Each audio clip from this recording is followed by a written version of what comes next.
Recording in progress. Everyone, it is, I don't know, Thursday, May 14th. What is it? Sounds good. Okay.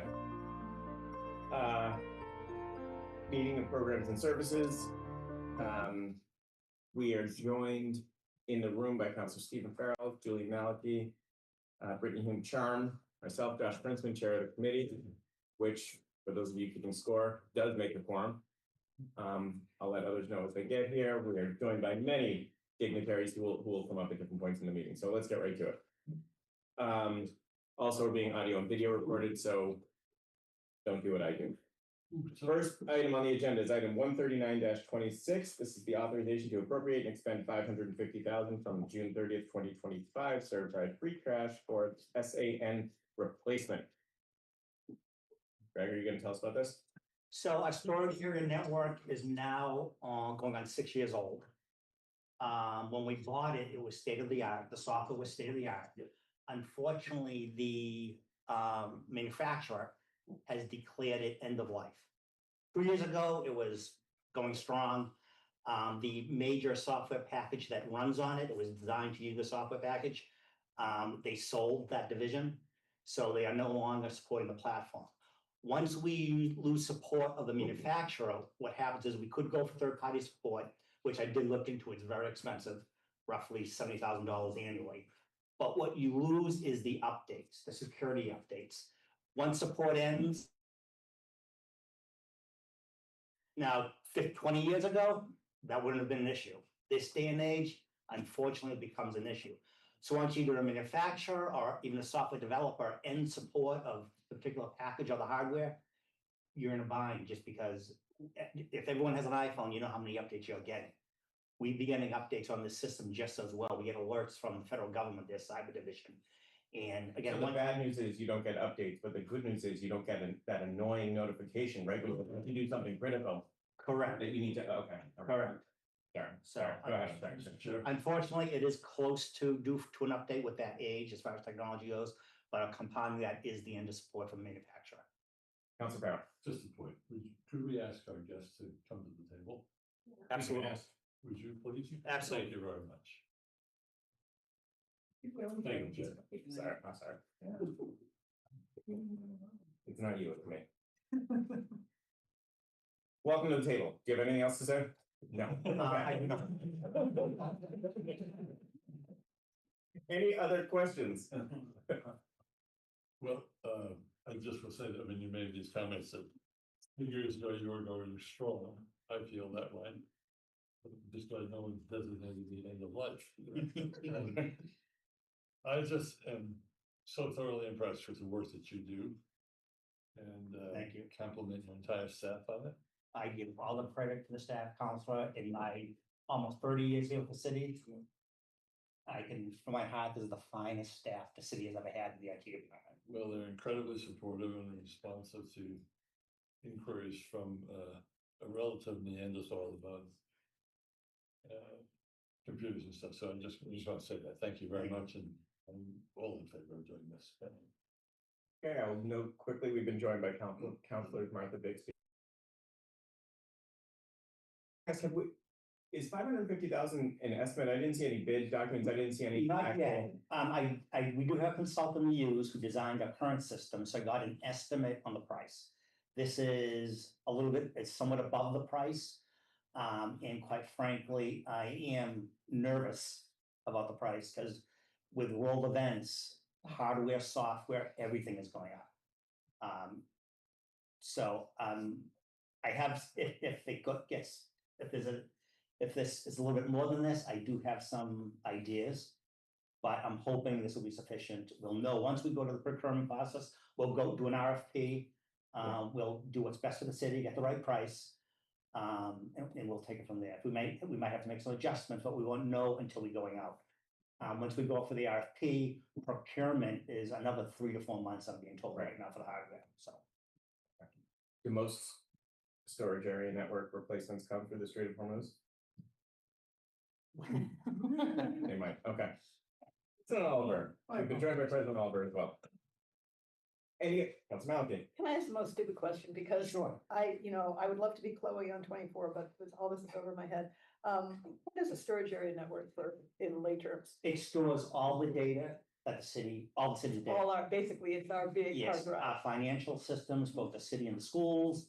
It owns, it stores our general data, it stores our geographical information Hmm. systems, that data.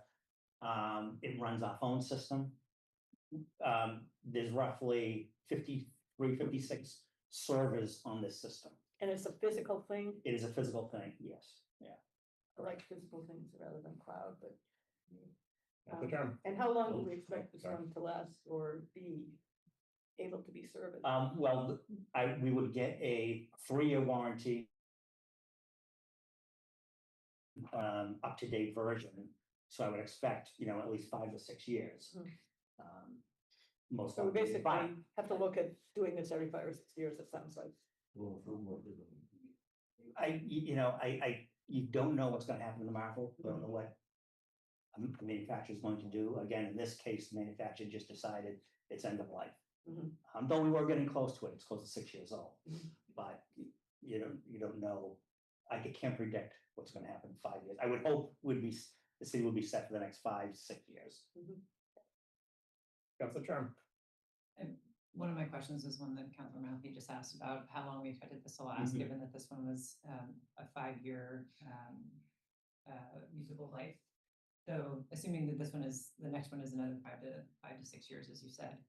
I think one of the things that I'm trying to understand is like these are hardware on-site storage and servers. Mhm. To what extent are we putting things up on the cloud? We are, some of our major applications, for instance, OpenGov, our permanent licensing product is cloud-based.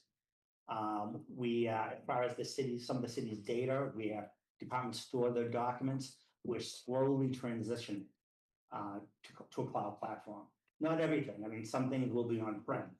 Our financial package, we have on-prem right now. Mhm. They do have a cloud version as well. Now, it's much more expensive than what we're paying now on-prem, almost double. Mhm. And at some point, they're going to say, we're not gonna allow a product anymore. Okay. So some of it we're doing willingly with a slow transition. Some eventually will be forced to. So when it's available, we look at it, we look at the pricing, if it makes. Talk about moving some of that data to the cloud, I think theoretically, if this system is around, if we're still using the system, which I hope in the next 5 or 6 years, when we do have to refresh it, it will be a much smaller system Mhm. Yeah. that's- as we start to transition. Mhm. Yeah. Okay, yeah, I'm just curious, given that this is a pretty large number, that you would be amortizing this over 5 years, 5 to 6 Mhm. years. How that would compare to what the cost would be for something that you wouldn't have to then be doing a big hardware refresh or at least as much of it. So it sounds like the cloud-based version is significantly more than even that annualized cost. Yes, it's. Again, financial package that we pay annually would double. Right now, this next fiscal year, the estimate I received is roughly $400,000 for our financial application. They're going fully cloud, that price would close to double annually. Council Farrell. Thank you, Chair. I just would simply like to caution all of us, given the industry that we're talking about and its importance to our life, not only as a city, but globally, and the dramatic changes that occur so frequently, that we should never think about holding this office to the notion that you said it would last 5 years, because we don't know what's going to happen. And I think we should just say, let's hope that that's good, but it's entirely likely that it may not be. Just a caution. Thank you. Okay, I think we're about to get a motion, which I'm hoping, but I just want to ask. Not because I have an opinion and not because I would want to weigh in, I totally trust you to evaluate, but do we generally lease equipment like this or actually purchase it? We purchase.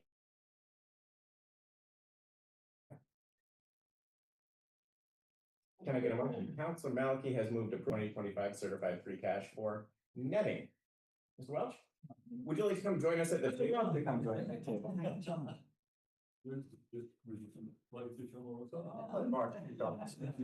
Yeah, stay as far away as you can.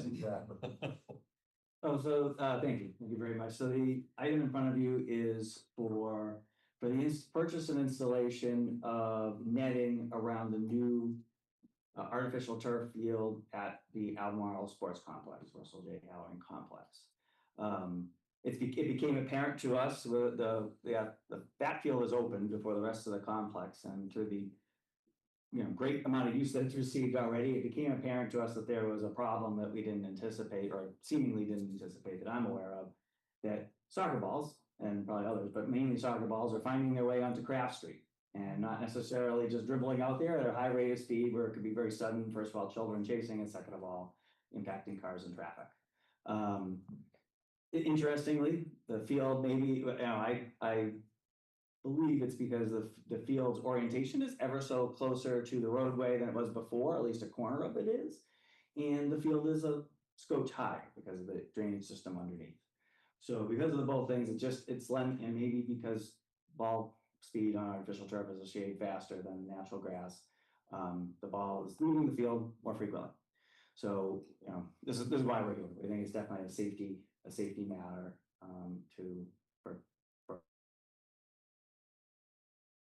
We either need netting or players with better ball control. See, they say stop it. They can play around. Or a larger budget for falls. Yes. Any questions? Councilor Charm. So this would be along two sides of the field, along the Albemarle Road and the Craft Street side. Albemarle Road and Craft Street, and if the need seems to arise, we would look to add it on at the other end line as well, just so that the balls don't go into the woods, but right now it's primarily for traffic roadways. We also hope on the Albemarle Road side too, that we do have there'll be a soil, there is a soil berm of soil that's a bit higher, and as the trees grow there too, it'll help mitigate that, but in the meantime. And for reference point, it's a similar or nearly identical style netting that you might find if anyone's ever been out to the Newton South soccer fields where it meets Brandeis Road. It's a similar height, about approximately 20 feet tall. I believe that's Lion Drive. My mistake. But that's okay. Councilor, I looked up the address yesterday, and it still says Brandeis Road on the website, so the website is with you. Councilor Farrell. Comparing it to Newton South, do you have the apparatus to fix these nets when they fall Yes. down? Yep. Because one that Newton South on Brandeis Road was down for a very long time. So we just didn't know whether you had the equipment or not to do It was two different approaches. For the smaller netting and for the simpler fixes, we would, it'd be a team effort between our grounds maintenance folks, possibly the forestry division, possibly public buildings to do the work. If it was taller, more complicated, we might need to bring in a netting company to do the repair. But yeah, we, for instance, we've done work, at Newton North. What's the life expectancy of the netting? So good question. So far, all of our netting is, in North included, is lasting at least 10 to 15 years. And part of the larger expense is installation of the poles and the poles. The poles lifespan should be, barring any major issues, should last a real long. Thank you. Councilor Oliver, President Oliver. Did you wanna maybe, well, I was just curious, did you wanna caution us on because of the industry, how long we shouldn't hold them to how long it should let? Being a smart ass. From time to time, right? Yeah. Please keep humor in the middle. Okay. My bad. Yeah. Was it actually humorous? Did I actually, anyway. You did. That was good. I like that. So roughly how tall do we roughly think this net would be? It'll be approximately 20 feet from the surface of the field surface, or the edges, which are a little bit. That's pretty reasonable. All right.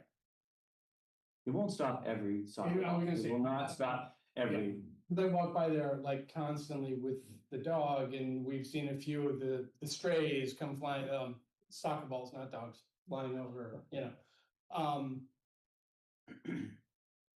And I'd be remiss if I didn't point this out.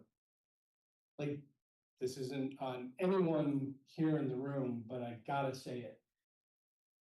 This was one of the things that was really upsetting to a lot of the neighbors when the design of this field was in process. Nobody wanted this net there. And everyone was concerned how crappy it's mitigated.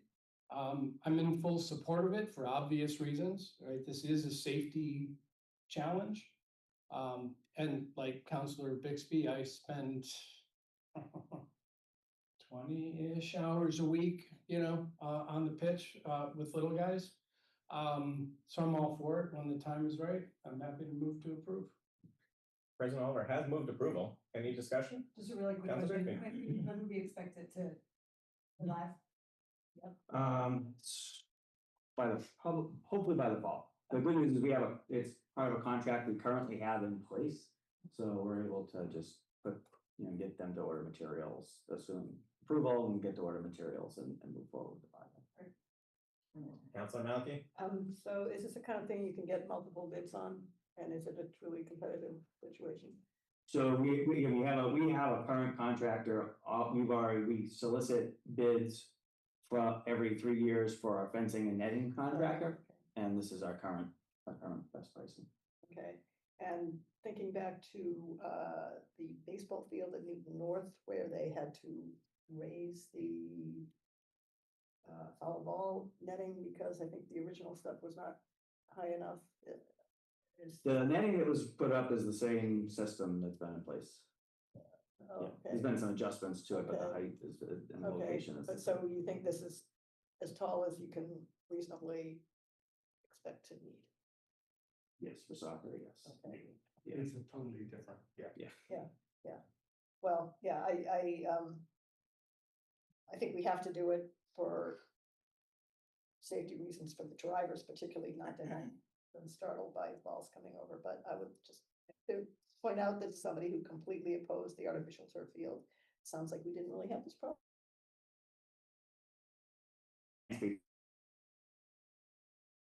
No one raised it. I don't know. I can't speak to that. Councilor Trump? I just wanted to confirm that this includes both the nets themselves as well as the installation. Yeah. And we're pretty sure that this $150,000 would cover it. Yeah, the 150 should address the Craft Street side, the Albemarle Road side, and if we do any additionals, we would, we'd make that part of our normal operating budget or one of our other line items. President Oliver has moved approval. Any other discussion on the motion? All those in favor, please say aye. Aye. Any opposed? Any abstentions? 6-0. Thank you, Rose. And we are on to our budget portion of the evening. I think. My ask for the departments here would be, please present, 5 to 10 minutes, let us get to questions and get through them, but. Thank you. So for IT, I see IT has 3 main pillars: our hardware support and replacement, our software support and maintenance, and employee assistance and training. A few things we've accomplished this past fiscal year is we installed redundant phone controls at police headquarters. Previously, the police department was dependent on City Hall. So if there was any type of outage, they would go down as well, the phone system. We installed a redundant system where they're self-containing. They have their own phone system. They're completely independent from City Hall. We upgraded the Wi-Fi networks across all city buildings, including Crystal Lake and Gap Pool. There's one of them right up there. That encompassed a new Wi-Fi controller, which enhanced speed and coverage. And it involved installing 64 new. The design and installation of the network at the Cooper Center. That involved the installation of 5 network switches, 40 computers, 45 voice over IP phones, and 22 Wi-Fi access points. For software to enhance collaboration within other departments, we began a pilot program with Department of Health and Human Services by migrating some of their data to Microsoft SharePoint Cloud. This allowed improvement in the workflow, better collaboration, and also enhanced security as they were able to work without accessing the city network remotely. We also worked with the law department to implement a case management software that integrates with their current processes in the Microsoft Office suite. In preparation for the Title II of the Americans with Disabilities Act, we purchased software that allowed accessibility on a website to enhance the experience for end users. We also installed document PDF conversion software to enable the use of screen reader assistant technology on our website. Both these products we installed will migrate to the new website. For employee support, the IT department began creating an employee training portal. This portal will include how-to guides, quick tips, short videos, as well as longer videos on the use of city software. And for general support tickets we receive on a daily basis, we streamlined our internal process of handling those tickets as they arrive in our office to increase both efficiency and our response time. That's in the past. I'm going to ask Rachel Sherman, the city's deputy director, to come up quickly and talk about what we're handling for improvements in the future. Good evening. The IT. Welcome, Jenna. Oh, sure. We're a very welcoming group. The majority. They are a very welcoming group. Thank you. So as Greg said, he's talked about what we've done in the past year. I'm going to now talk to you about what we're looking forward and doing in the next year. The IT department's focus this year is to deliver technology that is secure, accessible, reliable, and efficient across the city. This is the standard that guides everything that we implement. Our department collaborates closely with every single city division, from public safety to human resources, public works, purchasing to health and human services, to ensure technology is aligned with operational needs and long-term strategic goals, so that every improvement we make is ultimately felt by our residents through better, more accessible, and more responsive city services. We are modernizing the city's website through the Civic Plus platform, including ADA compliance, full PDF accessibility, and an AI chatbot, making services more transparent and easier for residents to access. We're implementing a docket tracking and meeting management system for the clerk's office to streamline council workflows and improve visibility into government processes. We are supporting HR with onboarding, automation to streamline internal processes, improve consistency, and reduce manual administrative work for staff and new hires. The IT department is finalizing a new SharePoint-based intranet that will become a major resource for city employees, serving as a centralized hub for communication, training materials, policies, forms, departmental resources, and internal workflows to strengthen collaboration and improve efficiency citywide. We are also finalizing a comprehensive AI policy and guidelines to ensure responsible and secure adoption of emerging technologies. At the same time, we continue to deliver day-to-day support across all departments, keeping staff productive, systems running, and issues resolved quickly each month, enabling staff across all departments to stay focused on serving the city. Behind that, we are continuously upgrading our infrastructure and strengthening our cybersecurity posture to maintain a secure and stable environment with continuous monitoring, improved endpoint protections, and regular testing to reduce risk and safeguard city data. We operate proactively, continuously planning, testing, and improving, continuing to modernize our backend infrastructure from network upgrades to cloud-based services to ensure the city can operate reliably even during peak demand or emergency incidents. Our work isn't only about fixing problems, it's about anticipating needs, reducing downtime, and building systems that will support the city for the next decade. Our focus is simple: strengthen city operations and improve how we serve our residents. Thank you. Thank you. You're all set? Yes. Okay. How's the storage area network? Sorry. Any questions from the committee? Sorry. It'd be a long night. As long as Councilor Farrell. the lady is good. Council Farrell. Just again, I want to thank you. And do you produce the before you know or know before emails? This has been passed along from network administrator to senior network administrator over the years since we first acquired it.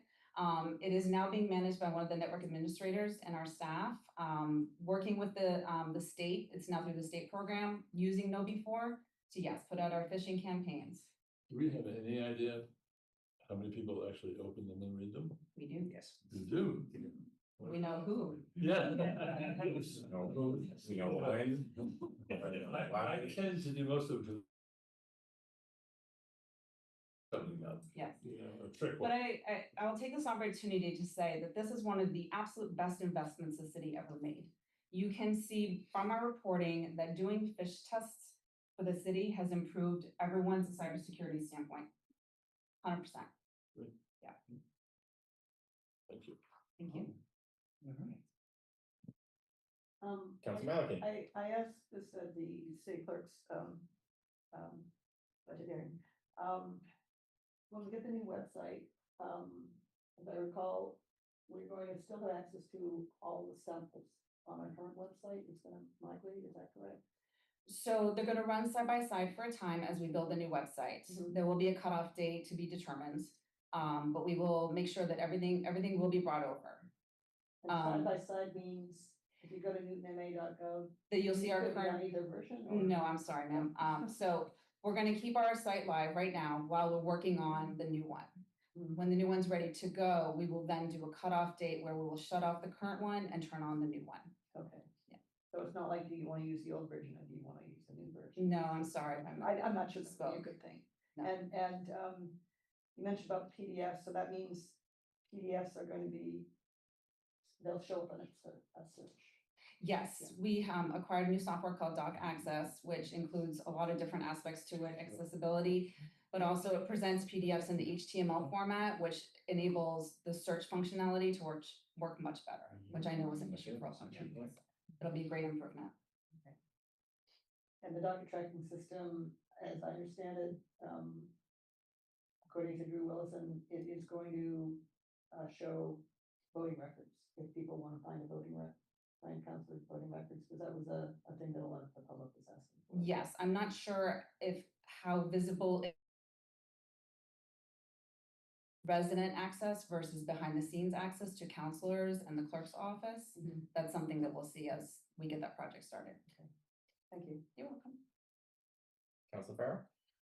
I based this on a colleague who used to ask this question in different committee hearings, but if you had an extra $500,000, what would you use it for? One concern is a fiber optic network. We installed it 13 years ago, and it's roughly 64 miles of fiber. We've had, if you look up an aerial outside your house at the wires, you'll see those black tubes. Those are splice tubes. That's where a fiber comes in and then it's spliced and it comes out. Think of it like that tube is like an off ramp off the Mass Pike. And that off ramp leads to maybe a house or a city building. Although our fiber is warranted for 20 years, those splice tubes are warranted for 10. And one thing we need to do is have them inspected. I don't know exactly how many splice tubes there are. There's roughly at least 50 to 100 maybe. But I think that's something we need to do. I've had two instances this year where a splice tube, the clamps that keep it weathertight, broke, and the tubes filled with water, and I had to have an emergency dispatch to have the fiber repaired. So we need, and I've talked to the school department, their IT division. We're going to come together. We need an inspection plan in place to look at this fiber. It's never been inspected since it was installed 13 years ago. It sounds like more than 500,000. I've talked to the vendor who's on state contract who installed it. They install it throughout the state, the cities, and they're going to work on a plan and they'll present it and we'll take it from there. Yeah, capital, the CIP item? as the council said, if I start to think about what it might cost, it's a little scary for me.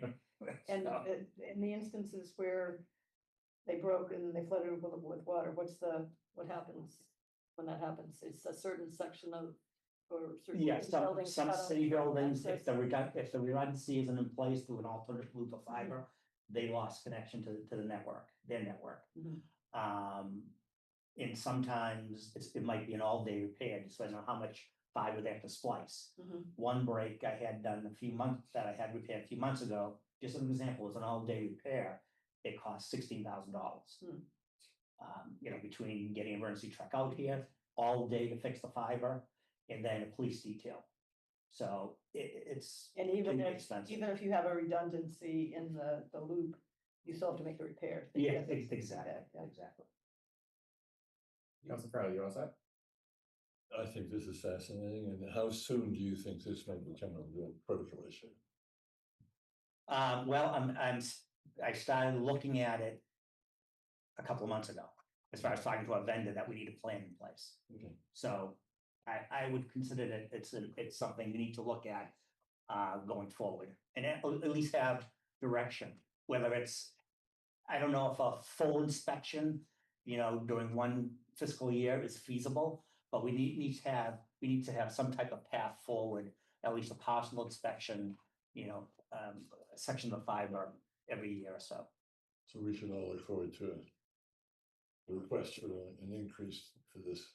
I think you can always look forward to a request. But this specific item, but thank you very much, I appreciate that. Okay. Council Bixby?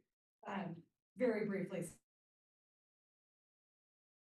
You said you're developing a comprehensive AI policy. How, and what does that look like? Yes, so sorry, we actually. Are you developing it or is Claude developing it?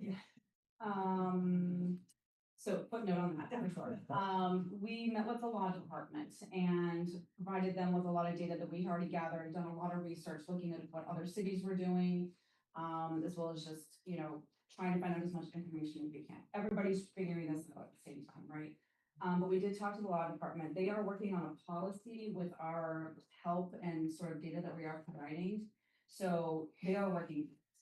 In the meantime, though, we have put together a very short and a more comprehensive guideline, not product specific, but just how to use AI, what not to do, what you can do, what's going to help you at the city.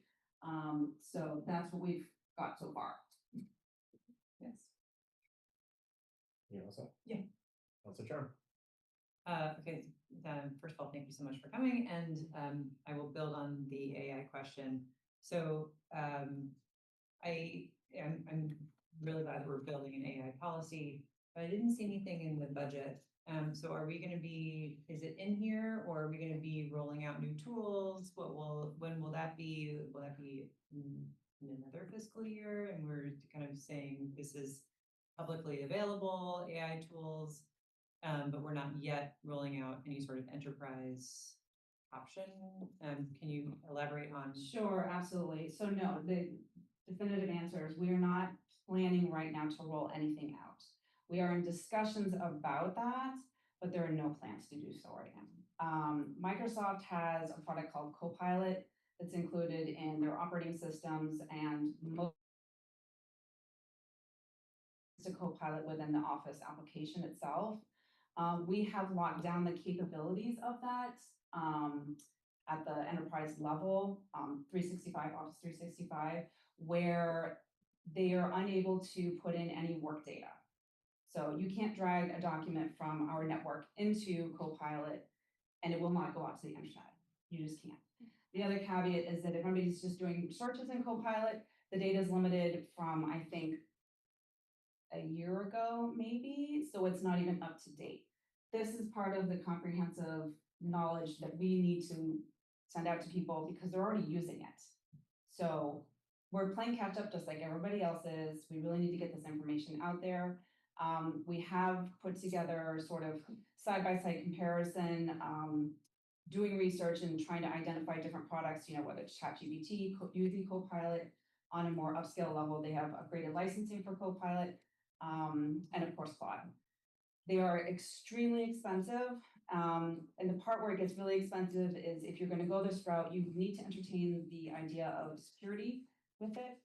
And you need to entertain tracking to make sure people aren't using it in nefarious ways. So we're gonna, I think, just take it very slow, lean on the mayor's office and the law department to help steer us into, you know, if we're gonna do a test pilot run at some point, what that's gonna look like. Yeah. I hope that answers your question. Yeah, and one thing I actually, as a matter of fact, spoke to the law department today, and we talked about doing a pilot program of an advanced license with several users in each department by the licenses, you know, as a test. Also AI, the new website will include an AI utility on the website for searching and to answer questions as well. Okay, so it sounds like in this current fiscal year, you all people using publicly available AI tools and potentially doing a pilot for a small number of people in each department to be getting the Copilot upgrade. Correct. And on 365, because I have emailed you all in the past and been like, why is it that we don't have any sort of like, you know, auto suggestion response for things? And I've heard the mayor speak about it a lot of like, you know, there are ways and efficiencies that we can find, which I fully agree with, both in terms of customer support and constituent support, as well as, you know, making sure that people can do their jobs more efficiently. So I would look forward to, you know, hearing more about that. And also I think some of the security comes with having it be in an enterprise sort of form, as expensive as that is. You know, you don't want people uploading any sort of government documents into the publicly available versions. Okay, next question.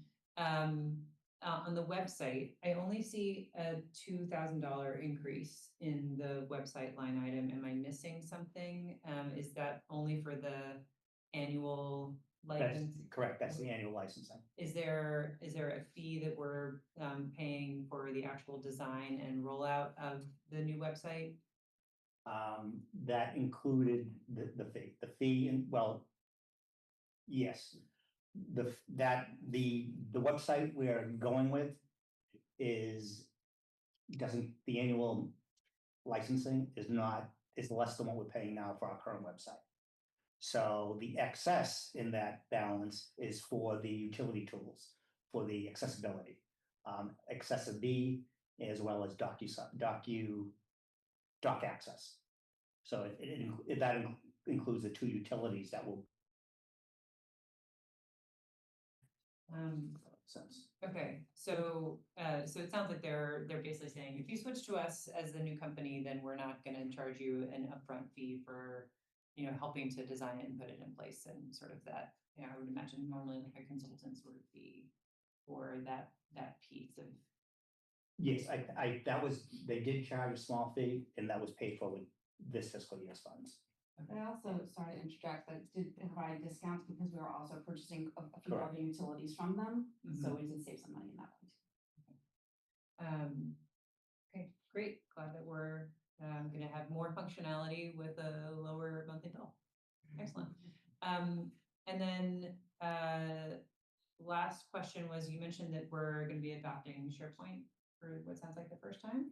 Yes, I'm very, very excited about this. We've been sort of very quietly working on this for a little while. And as Greg mentioned, we did sort of a pilot test run with Health and Human Services. Are you familiar with SharePoint? Okay.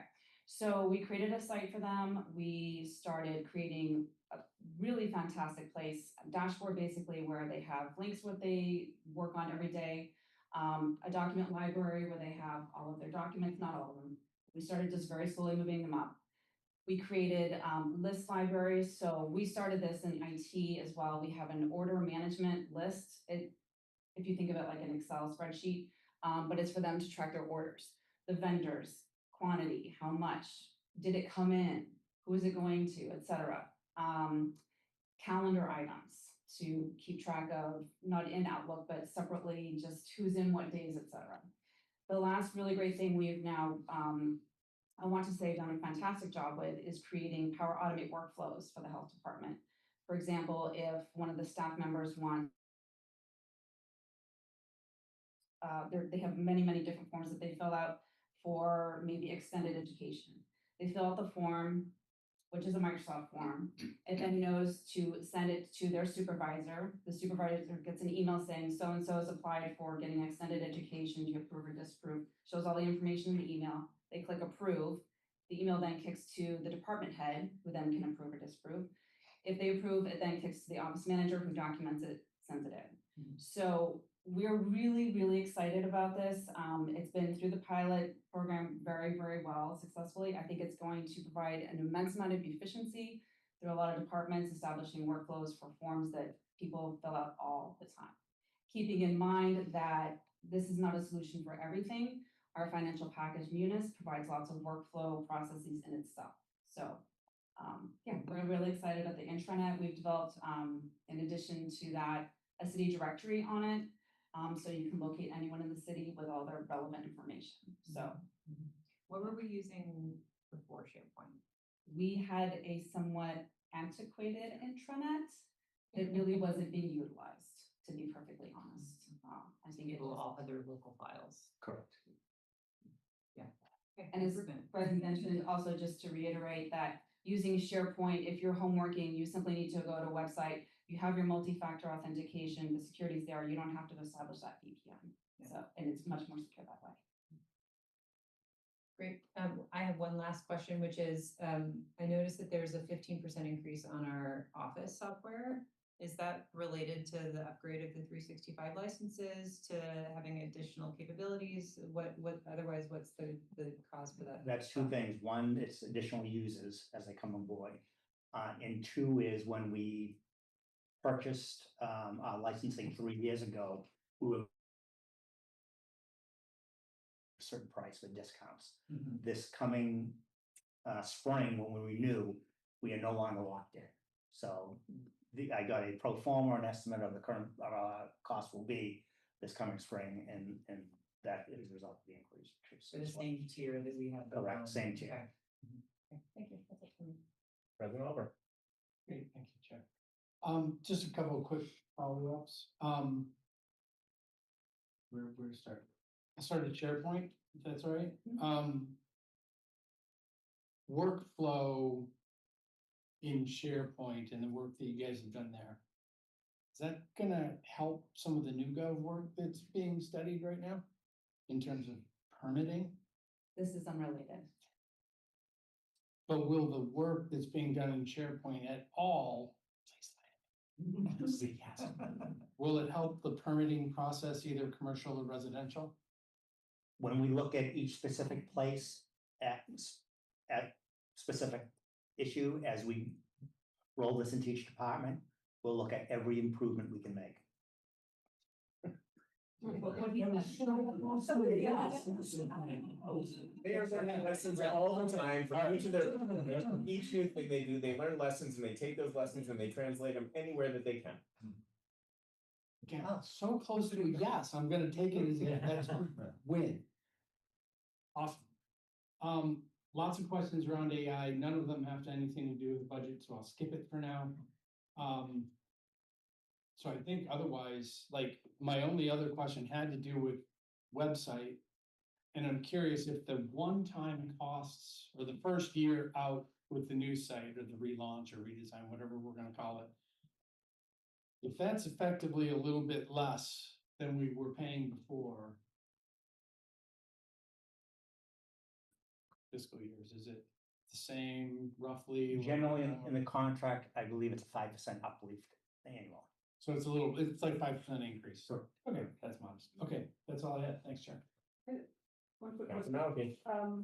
I noticed we have, there's a Zoom subscription amount in FY Yes. 2027, but we haven't had it in 25 and 26. Yeah. Did that move from somewhere else or? I would, in order to pay the Zoom licensing, which is $25,000, I was just basically scrounging money around from other accounts. Oh, okay. So it's so important and it's obviously used so much. So we basically created a new account to break that out. Correct. So no more turning the sofa upside down and grabbing the, got it.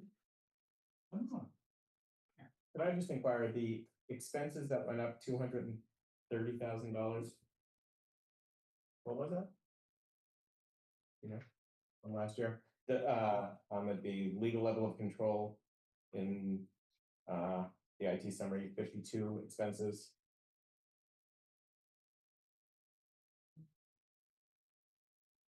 Went from 1.1 million to 1.3.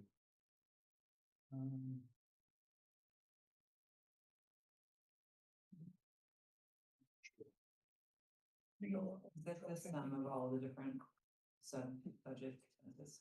So there's 76 that went up. And, 50. 140.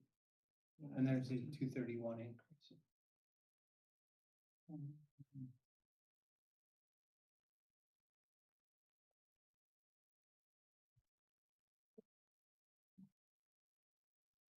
Is that?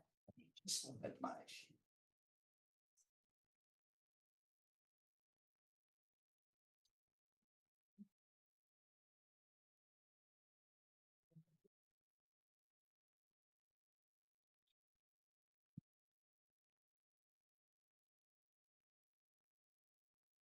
Is that I think that's is that the allocation of all the 52 accounts? Yes. Yeah, well, one big jump was 52,400 software maintenance.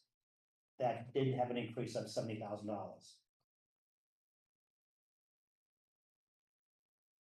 Looks like the network services went up 76.5. IT admin went up 1,700. Programming went up 137. So yeah, that means, yeah, And the docket track. And the docket track, software. yeah. As well as a It's a debt book. combination of a bunch of things. Yeah, debt book was added, that's used by the controller, that was added to our budget. So it's a accumulation of all these increases. And a lot of it is software increases as well. I'll give you one example. Our ArcGIS, our GIS licensing, which is used by all departments. Last year, we paid $17,000 for our licensing. This year, I was trying to get the quote for next year as soon as possible. They just gave it to me. It's going to 29. It's like, and there's nothing we can do about it much. We're gonna try to see if we can cut out some of our licenses, but that's a big increase, unfortunately. And I'm not suggesting it's not warranted. I just Right. heard what they were run up, so that's helpful, thank you. So Can I get a motion? Counselor Charm has moved for a straw vote approval of the IT budget in the amount of $3,115,096, I believe, as well as approval of the supplemental CIP. Is that correct? That what the motion was? That is correct. Okay. Exactly what I heard. And all right, in terms of a straw vote, all those in favor, please say aye. Aye. Any opposed? Any abstentions? 6-0, thank you. Thank you, Mr. Chair. Thank you, councils. Thank you. Mr. Thank you. You guys are welcome to stick around, but certainly, thanks, too. For clarity, let me just remind folks of what we're dealing with is item 1-26, the CIP, 154-26, the supplemental CIP, and 155-26, the operating budget. Next department is Parks and Recreation. Mr. Welch. Welcome. Thank you. All right, so. Short prepared statement, and then we'll have try to keep it simple. So, it's really, it's an honor to be here tonight. It really is. It's an honor to represent the Parks Department and our outstanding and amazing and fantastic staff. This will be my 24th budget presentation, but the first time in leading the department. I'm actually joined here tonight by Mark Kelly. He is our new deputy commissioner. Mark has been with us. You're in your 25th year? 25th. We're gonna go 25th year. He actually, and a lot of folks may know him from running our award-winning special needs program for our athletes. He does an amazing job, and quite frankly, is a true leader for our department. So it's gonna be a pleasure to work closely. Although Mark and I, for those of you who probably don't know where our buildings have been over the years, because Parks and Rec has lived in many locations for our offices. for many, many years, we were on Crescent Street, and Mark and I sat about 2 feet from one another, because they crammed a whole bunch of us into a very small building, for a long time. I think a lot of you probably know a lot of this, but I'll just go over kind of in brief, that the Parks Department touches the people of this community in many, many, many, many ways. 200 programs last year we served. In the last year, we've had over 18,000 participants. We manage some of the big signature events of the city, 4th of July, Kids Fest, now known as Spring Fest, coming this weekend. We run the Harvest Fair, Patty's Road Race. I think I already mentioned 4th of July. We run 2 farmers markets a week during the season. And what you don't see behind the scenes is that our staff also support a lot of the other activities that happen in the city, whether that's simply our trash collection and cleanup from our crews, or just our staff alone helping. And we have some amazing, amazing staff that work for us. I can't say enough good things about them. Our beautification division, they're responsible for cleaning mainly our city squares, along with other areas that accumulate trash or special projects where things need cleaning. But they also maintain our ever popular flower planters during the season, throughout the city squares, the flower pots that we have. And also we have about 400 waste receptacles that they collect multiple times a week. A lot of times people say, ask the Public Works does it, but actually it's Parks and Rec. It's been back and forth between us and Public Works, but for the most part, it's been part of Parks and Rec for many years. Our grounds maintenance staff, we have over 200 areas that we call parks, playgrounds, and open spaces that we maintain. Some of them are very small, some of them are very big. That includes the school grounds and for school athletics. For us, that's almost 1,000 acres of land that the grounds maintenance folks have some type of oversight for. Our urban forestry division, I don't have to leave them out, last but not least, we receive about 3,000 service requests each year. And we service those as best we can. We plant, right now, we're planting close to 800 trees a year with the cooperation of Newton Tree Cons. First, about 4,000 locations each year with our forestry staff. For over the next year, so just kind of taking that step forward, moving forward, our department, we're kind of looking to take, turning the page, and I would best summarize what we intend to do over the next year or so is really to take stock in what we do, rely on the knowledge of our staff, our talented and exceptionally experienced staff, to do an honest assessment of our recreation programming, to look towards the future, to make an honest assessment of our athletic fields, our parks, our playgrounds, what are the things we need to do moving forward to be a sustainable operation. And same thing with our forestry division, is just continue the growth and the work that we've been doing to really have a sustainable urban tree population and a public tree population. The reality is, I know that you probably have a lot of questions, and I'll wrap this up soon. But overall, if I were to summarize some of the changes that you'll see in our budgets, a lot of it's just small, incremental, but impactful changes. But I think some of the more obvious changes is that Mark and I are now in the leadership team of the department. We both had and have critical roles outside of just the commissioner and deputy commissioner's role. Mark runs his successful program, and I do manage the forestry program. So we're going to continue to do that, but we can't do that without help. So we'll be adding some staff members and we'll go over as we go through questions to help with that. We've slightly streamlined our organizational chart. We have taken our director of civic events, Paula. She runs all those big events. She's going to work more closely with our recreation and programming group to really be a leader within our group and really create some continuity to allow us to help and collaborate better and maximize our. We focused on just incremental changes to our fields. We've added some funds to help with our turf management program, which is how we try to make the grass grow as best we can. We're adding some resources to help with our irrigation systems, our electrical systems. We're adding money for the first time. We're growing one of our lines. It doesn't show up as a specific line, but we're adding money to our grounds maintenance contractual line for some work to deal with invasive plants.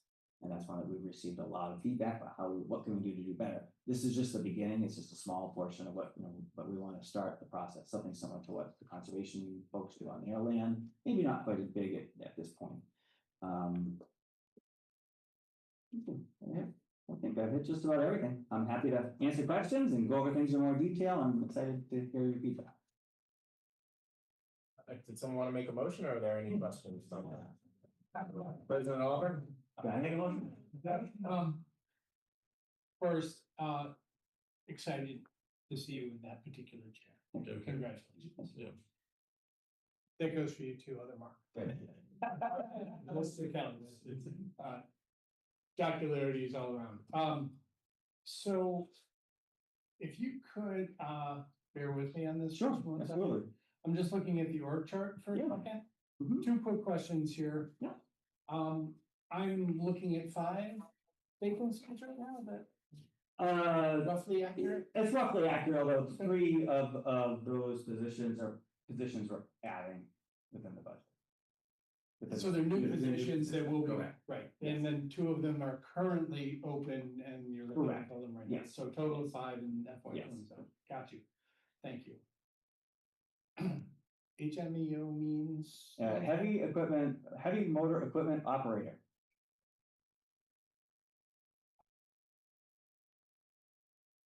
It was intuitive. Okay, great. You mentioned more than once that the foundation of this year is really kind of taking a step back to take 2 forward. My words, not yours. But that's what I'm hearing in what you're saying. Couldn't love that more. Been hoping to kind of get on that for 6 years running now. That's fantastic. Thank you for You're that. welcome. Emphatic, thank you. I'm also gonna ask, and this might be something we need to follow up on or take offline or what have you. One of my more adorable things that I get hung up on are player fees that are charged, for all the sports and it should go into the athletic field and so on and so forth. Where in here, including the revolving accounts, might I look for those? Cause I couldn't.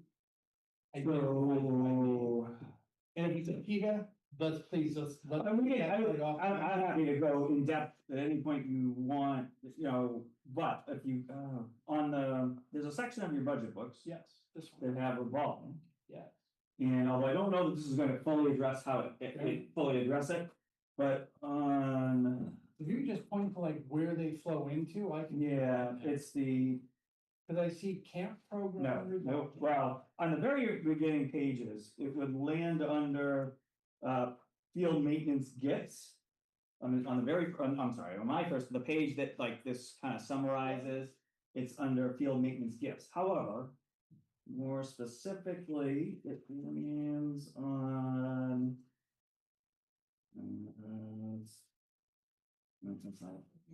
I saw it when I was looking at it in a different spot, there's a. Like this, and they really break down each of our revolving, we term them as revolving accounts. Yep. And on the one. Oh, you know what I mean, not actually, not all there, I really looked at this outside before I came in. Parks and Recreation. Good question, it's here, I saw it. Okay. It says field maintenance gifts, but that's not, it's not. There's Towards the bottom of the page, really small print. there's recreation. There it is, I found, you're right, yes, on the page that looks like this. There's a shorter amount and there is, recreation field maintenance donations. That is more of us, due to the classification that only the comptrollers can explain that one. But in there is representative of the balance as of July 1st, 2025. And the current balance. It does not. It lists expenditures for. The current fiscal year. In revenue. To date. Yeah, thank you. Those numbers. Yeah. Yep. That's the that one. Thank you, sir. It doesn't provide, I don't think, and I know that you, the detail that I've heard you ask about before, that isn't here, but I'm happy to Yeah, I didn't have those Yeah, I conversations. wouldn't think it would even Yeah. fit in here. Yeah. All right, I'm going to figure that out and probably, Absolutely, happy Yeah, to, look forward to it. so a couple other questions on the revolving account, lists, Mhm. if I may. There is I believe it was, at least in part, a state grant that John Long, I believe maybe a year and a half ago, it's listed as Friends of Coletti Magni, I believe, or Magni. Yep. Sure. And I'm just curious, like, it's just been sitting there. Yeah, so I mean, one of the challenges we've had in the last, we'll call it 6 months now, maybe a little less than 6 months, I don't know, quite 6 months, with our open space director leaving, we have one now, but with our open space director leaving, Yep. the position stayed technically vacant until early this year.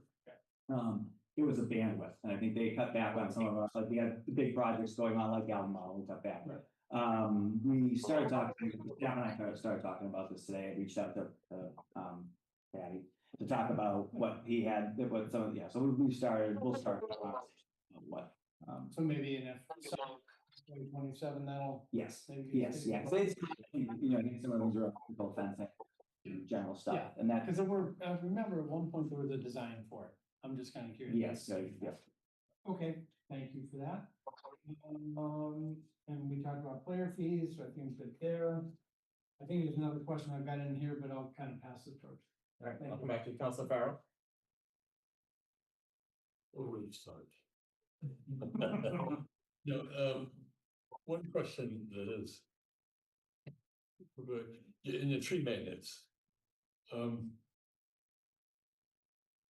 The law department says that we have to have prior proof that we've notified them that that there is a tree that is likely to be endangered. And that you then go out and approve and agree to that designation before it becomes. I can speak to the process, in some of this, I would defer. Legal proceeding than a specific treaters process, but from the way it involves us, so for those of you who don't know. A number of times a year, a branch or a whole tree may fail, and that may cause damage to something, some type of property. Yes. The property owner can choose to file a claim with the city, or the insurance company, or anyone. They can choose to file a claim with the city. From the forestry department's perspective, the law department asks us a series of questions. We fill out a questionnaire that says, what did you know about the incident? What did we do with the incident? What was the follow-up from the incident? And in addition to that, what records do you have of that location in that tree? So when they ask us those questions, they're trying to determine if there's a history of, what's the history of the tree, what's the notifications that we may have received on the tree. We turn that into the law department, then the law department then reviews it and makes their determination. There are times where, more times than not, the law department will ask me a series of follow-up questions about what took place and how. That process is enormously frustrating. To me, and just. I would refer that to the law department. I know, but they always put it back with you. In 3 instances that I've approached them about. Tree limb falling down and damaging. Private property. And the damage wasn't great. I mean, I'm not talking millions of dollars, talking a couple of thousand, $2,500. And they all would say to me, there has to be prior notification that this tree was in low likelihood damaged and died. Does that mean that we in a neighborhood have to go out and take? A lot of those city trees are in serious condition, certainly in Ward 8. Council Farrell, I'm just gonna say, we want to try and stick to budget related stuff. I am, but it's a process that says, how do we, and do you have a budget enough to go out and check out these trees once they're identified? And what is it that makes a tree likely to be in jeopardy? There are a number of them. And, you know, I've called you, I don't know how many, and you've been very responsive about picking up limbs, but I've done it a lot of times. And it's just enormously frustrating to the residents that this notion of a prior notice, that there is no way for the city, your parks department, your tree department, to take a call and say, I think this is a dangerous tree, can you come and do whatever you have to do? So if anything happens, the residents will have been able to say, you've been notified. And God, I understand what kind of a bureaucratic mess I'm talking about right here, and the legal problem too, but in 3 incidents, I've been very disappointed with the city's response, particularly around the notion of prior notice. And I don't know whether you have the staff to do that kind of thing. So, I think some of this is definitely more of a legal discussion that I would defer to the law department on the best way to advise. But what we do here, as someone who has the opportunity to speak to lots of folks in the industry, and teaches a little bit of this to my peers, is that what we do here is more than many other places. We proactively drive each street in the city 2 to 3 times a year. It's risk to identify those to be removed. In fact, that is one of the few things that we are most proactive about in our operation. That's something that's been that starting 2012-13, when we started to bring back our in-house crew. Prior to that time, we didn't have any staff for over 20 years. We brought our crews in, and that's what our focus predominantly is removing the most problematic, the highest risk, what we would determine the highest risk tree. We inventory about 1/3 of our street trees each year, and we're able to do all that with our staff. I don't know another community that does it that way with their own in-house staff, especially if you look at our street tree population, although dramatically smaller than it once was, is still one of the largest in the state. What our challenge is when it comes to our street tree population, as you've already alluded to, is it's an aging tree population, and we do the best that we can with what we have to address things, but for when it comes to things related to pruning, that one is driven by request, and that's those 3,000 or so service requests a year that we receive. Okay, first of all, let me say thank you. I think you guys do a great job. I'm not interested in how we compare to other cities and towns. I think you do a great job, and I expect that in Newton. And I think our residents expect that in Newton.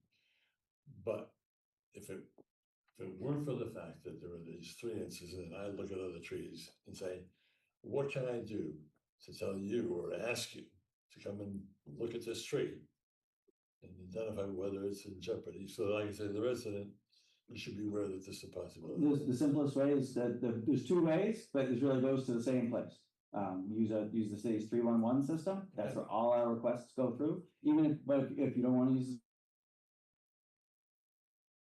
1,000, or call us at 796-1530. We'll put it in the request system, and my inspector, if it happens Monday through Friday, especially if it's in the morning, he'll be there probably within an hour or You two. guys are great. That's okay. Are the 3,000 trees that are on your list available to see where the locations? The 3,000, I'm just saying we get 3,000 requests. Okay, but the trees that you have identified, are they somewhere that someone like me can look at? If you want, it's in our 311 system. I can send Okay. you the list of whatever we have at any given time. And I've made the point on this one. The second question is, who's responsible for the road that connects Newton South to Oak Hill and Brown? It runs between the baseball field and the football field. It is a disaster. We have hundreds of kids and residents who are walking this path every single day to go between South and the middle schools, not to mention residents walking out. It is in terrible disrepair, and I keep getting the answer, we don't know who owns it. It's either Parks or the school department or DPW. Do you know whether you own it? I know that we will maintain, trees and rubbish and things like that along that But the road. road is not your responsibility, as far as you know. I don't know. I mean, when I say I don't know, is that that road is on both, I believe that road is both on parkland and school land. And so, what is designated as school land, so much like our other infrastructure, it would be something that would be part of the city So capital it's not plan. in your CIP to fix. No, I don't believe that it is. However, I will say that I don't know yet what this, I've had the pleasure of working under, I'm on my fourth mayor. And what I really enjoyed about, what I that happens, we have the opportunity to look big fresh. So we're looking at our operating budget. But I do think that as we look at a capital plan, one of the things that we face in the parks properties is our pathways and things made of asphalt, which has never traditionally been on. We have some on our current CIP list, but not all. But it's, except in the dry summer months, it's either muddy in pools or frozen and very dangerous. And I've been talking with CO Morse about this for a couple of years, and it's just hard to get an answer, but it's because of the high school youth traffic. I just think it should be a priority. I'd like it. So thank you for your answer. Well, You want to say? Thank you. Councilor Leary. Thank you, Mr. Chair. And so, Commissioner, sorry, nice to see you this evening. I'm sorry, I might have missed a little bit of of your presentation. I wanted to ask you if you do, there is a vacancy with the Assistant Director of Open Space, and I wanted to know if you were anywhere close to hiring anybody. Are there any opportunities for that? The position was recently posted. We have many applicants. We're in the process of weeding through those, determining who from that list of applicants will be through the interview process. I anticipate the interview process starting in the next couple weeks. Oh, okay. That's wonderful news.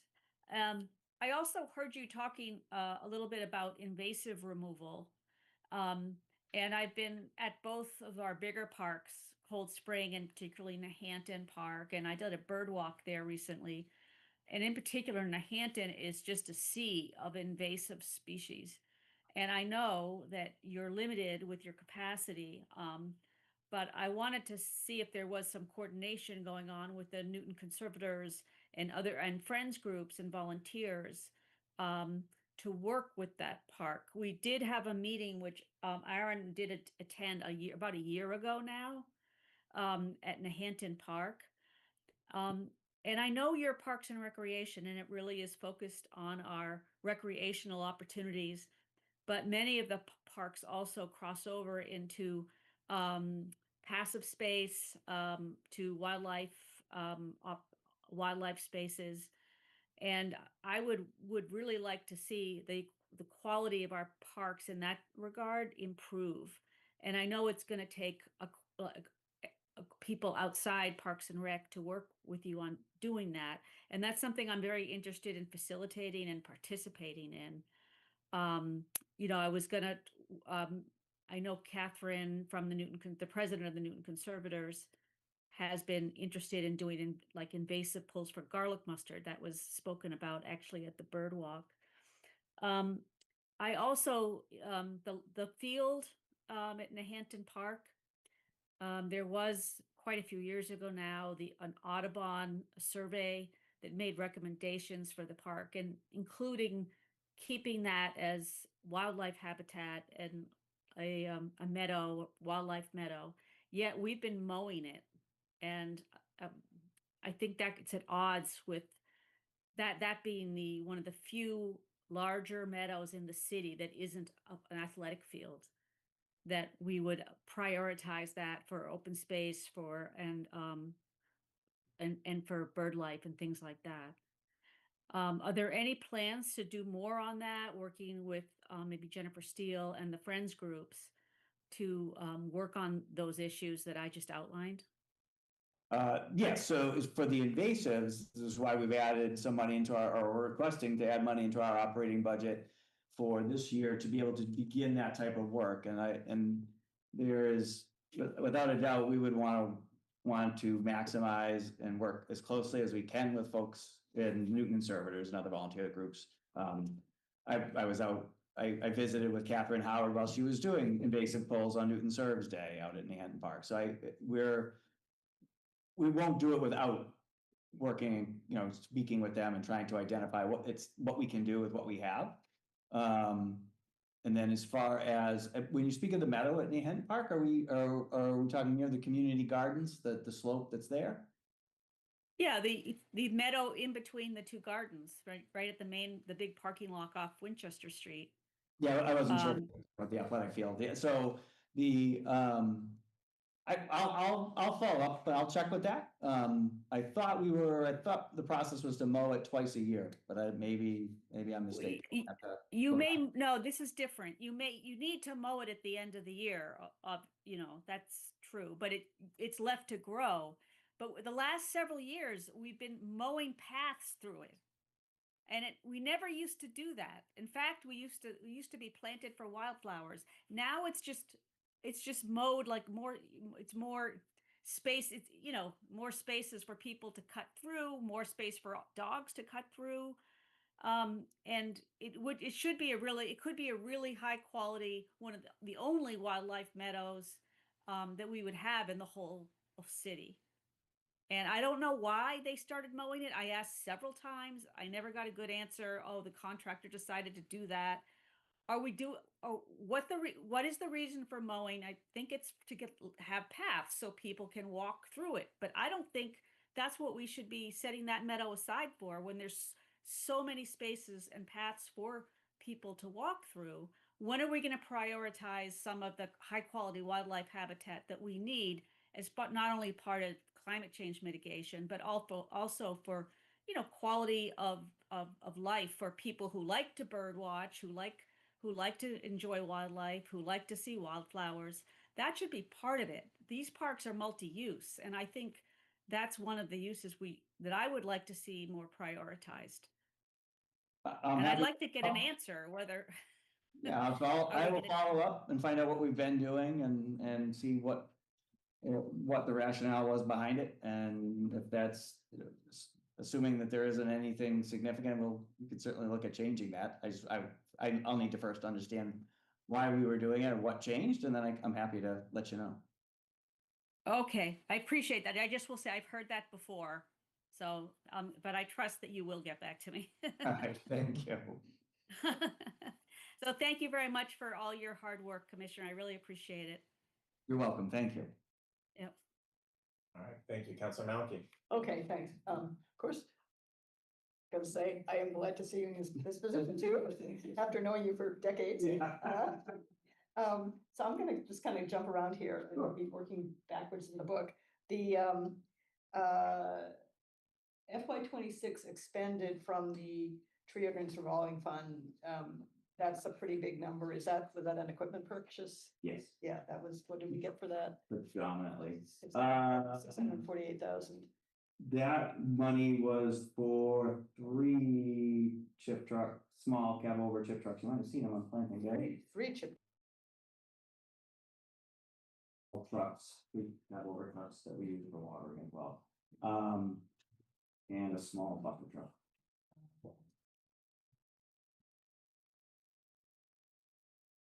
So how many watering trucks do we have now? We presently have, we'll call it 6, probably a little bit more. I mean, we have trucks that are multi-purpose that we sometimes use for watering and sometimes use for other things. So right now, I would call it 6. And has our watering capacity increased? Because it seemed like in the last few years, you've always been at capacity in terms of staff time.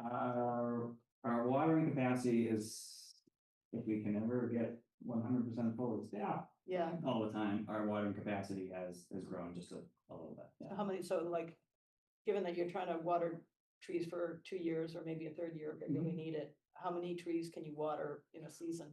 Yeah, right now, well, we're at the beginning of the season, so sometimes it gets better as the season goes on, get more efficient. The guys get used to their route. But 13, we water approximately 1,300 locations a week. So that roughly translates into 650 or so new trees a year. Yeah, and Year of water. and the 100 or so Newton Tree Conservancy trees, you don't have to water because the residents are. But Yeah. still, that brings you up to about 750 trees a year that can get watered. But we're trying to plant, seems like we're trying to plant 800 or, So we're with the consumer, so we'll do Yeah. approximately 600 trees. It changes depending on, like, for instance, this year we had a state earmark grant for money in the Nonantum. the John Lawn grant, another John Lawn grant, yeah. So we did extra tree planting this year because of that, but more times than not, it's your. And Conservancy does 200. Oh, yeah, spring and fall, right, spring and fall, right, yeah, okay. On the invasives, because I'm really interested in that too, where is that in the? It's so it's in the grounds maintenance, which is 0160252. And It doesn't have its own line. it does not have its own line. It's the largest line from a dollar perspective, which is like, so I think it's at 9 page up. So it's so it's 0160252, and it falls under the 524090 line, public property repair and maintenance. Okay, so that is. So this current fiscal year we're in, we were at $925,000, and we are at 25,000 to get to $950,000. So that's basically what's gonna pay for the invasive management. Yeah, so and we're not, we don't know if it will be all contractual work with the same or similar company as what conservation uses, or it'll be mostly contract work, but with some other work with our supplies and things for your work. But for the most part, I'm anticipating to be with a contractor. And do you know which invasives you'll be targeting? Now we haven't. And would it be more in the, like the Dolan Pond type areas, not as opposed to like when we were out at the Burke school fields? I was. Yeah, it would be Just around the perimeter. No, it would be more, although it would be the Golden Pond area, because that's that falls within conservation's area. It would be at Hampton Park. Maybe Gold Springs Park, although we're doing they're doing a lot of work on their own, and we're gonna do some work that will support with them. Edmonds Park, possibly. More than naturalized areas would be our number one priority. The athletic. The athletic spaces. Yeah, okay. And so looking at the CIP, there's pages and pages of Parks and Rec items that are known to be on the radar, I guess, but aside from the sort of the big things that are being finished up now, doesn't look like there's a lot of current spending or FY27, maybe any spending. Let's see, Crystal Lake Phase 2 improvements. Is that different than the fishing pier, the platform thing that I thought was completely done? Yeah, that is different. So what's that gonna be? Because that's sort of the notable item here for FY27. I'll actually have to get back to you on that one. I did not look at It's called the Left Beach, and I don't know what the Left Beach is. I don't want to speculate. Let me get you more solid. I think I know, but. Okay, and Livingston Grove, is that what you were thinking of? No, we that's referred not to what it, it is. yeah, it's, so there's the building and then the land next to it. maybe So the that along Left that I Beach call Hannon's property. of that's the what you swimming own. bank, of the swimming, Left Beach of the swimming area. That, I guess that would, what beach is. But I believe we will be, Crystal Lake is definitely a priority for the department. I don't think we're ready to really dig in on what that looks like. It is something that we're gonna. Yeah, pay attention to. and I recall from talking to Luis Marisi before he left for Boston about there being some sort of study of all the park needs or review of all the park needs. And because there's, a few in West Newton, notably, I guess, the River Street Playground, the that are sort of not getting any attention. I think they finally took out the old decrepit graffiti bench at Reverend Ford Playground, but aside from that, there has not been any sort of upgrade of that. And so I'm curious whether when would we see some kind of plan for, and I'm sure there's people all around the city who are interested in what's gonna be happening to their parks or what they could expect. And I know there's interest from, I think we put you in touch with the West Newton residents who are wondering, like, can they contribute to improvements at parks?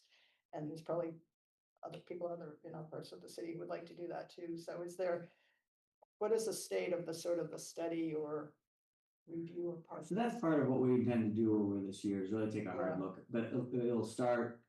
We will need to really look at our own internally, and then start to write, what are the right questions, where are the areas we can focus? And you know that there's great demand on the athletic field side to figure out what to do there. But what about our general park amenities? So that's an area where we've identified repeatedly over the years where it's just not quite, it needs help, and we need to understand how we can do that. So a good example where we have made growth or improvements is, it wasn't that many years ago, at least to me anyway, where there wasn't a line item within our operating budget for playground. Or if there was, it was 12,000, it would come from free cash to $12,000 a year, and you'd have to ask the neighbors to raise the other, I'm sure at the time it was much less, but $50,000 to be able to build playground. So River Street would be a good example of one that might have been done that way in years past. Our operating budget now does have a line for court surfacing, and playgrounds. We have an assessment of our playgrounds. We need to update that, and our surface that line. But the things like you talk about, like Reverend Ford just being, I'm not gonna say a forgotten place, but a hidden. Called hidden. It's hidden unless you ask your offices at Crescent Street, where ours was for many years, which is technically part of the same parcel of land. It's not an area that that many people know about. Because the only way in is through a church driveway, which Yeah. is not ideal. Yeah, but we have, again, River Street Playground is a good example of one that is small. It's a bit bigger than what we would call a pocket park, but it is definitely a local park. And we recognize the need to do better with our vendors and do better with some of those basic site amenities. And I think another issue is sort of the accessibility of the play structures, and we have the new one in largely privately funded in Wellington Park, and there's the issue of the Reflections program moving from the Burr School, so they will get the accessible playground at the New Franklin School, but I know it's apparently these play structures are incredibly expensive, but it would be nice to spread the accessibility feature around different parts of the city, so you didn't have to sort of cross the city if your kids need an accessible structure. I don't know how we improve that. I guess we're doing it with the school playgrounds as they get done. Yeah, as we look at, our hope is that later this year, I think it's out there later this year, that we will be working on the design and input for the Bobby Braceland playground. And one of, when you work through that process, some of them are, what are play structure, there's a top lot there. We would look, accessibility would be one of those things. So as we build large new playgrounds to replace it as part of large projects, just like schools, accessibility would be part of that. They're always going to be. Yeah, that would be part of it. How do we tackle our other play structures throughout the city as we move through them? That's a different avenue. Although my hope is that can be something that's part of this long-term capital planning of the city, not just the school sites and not just the big park reconstruct, the River Street playgrounds, the Reverend Ford playgrounds as well. And when might this study be sort of ready to discuss or release? It's part of our FY27 goals to get a lot of this stuff. So hopefully by the end of this next fiscal year. Some of it will come sooner, some of it later. Okay, all right, thank you. Thank you, Councilor Bixby. Thank you.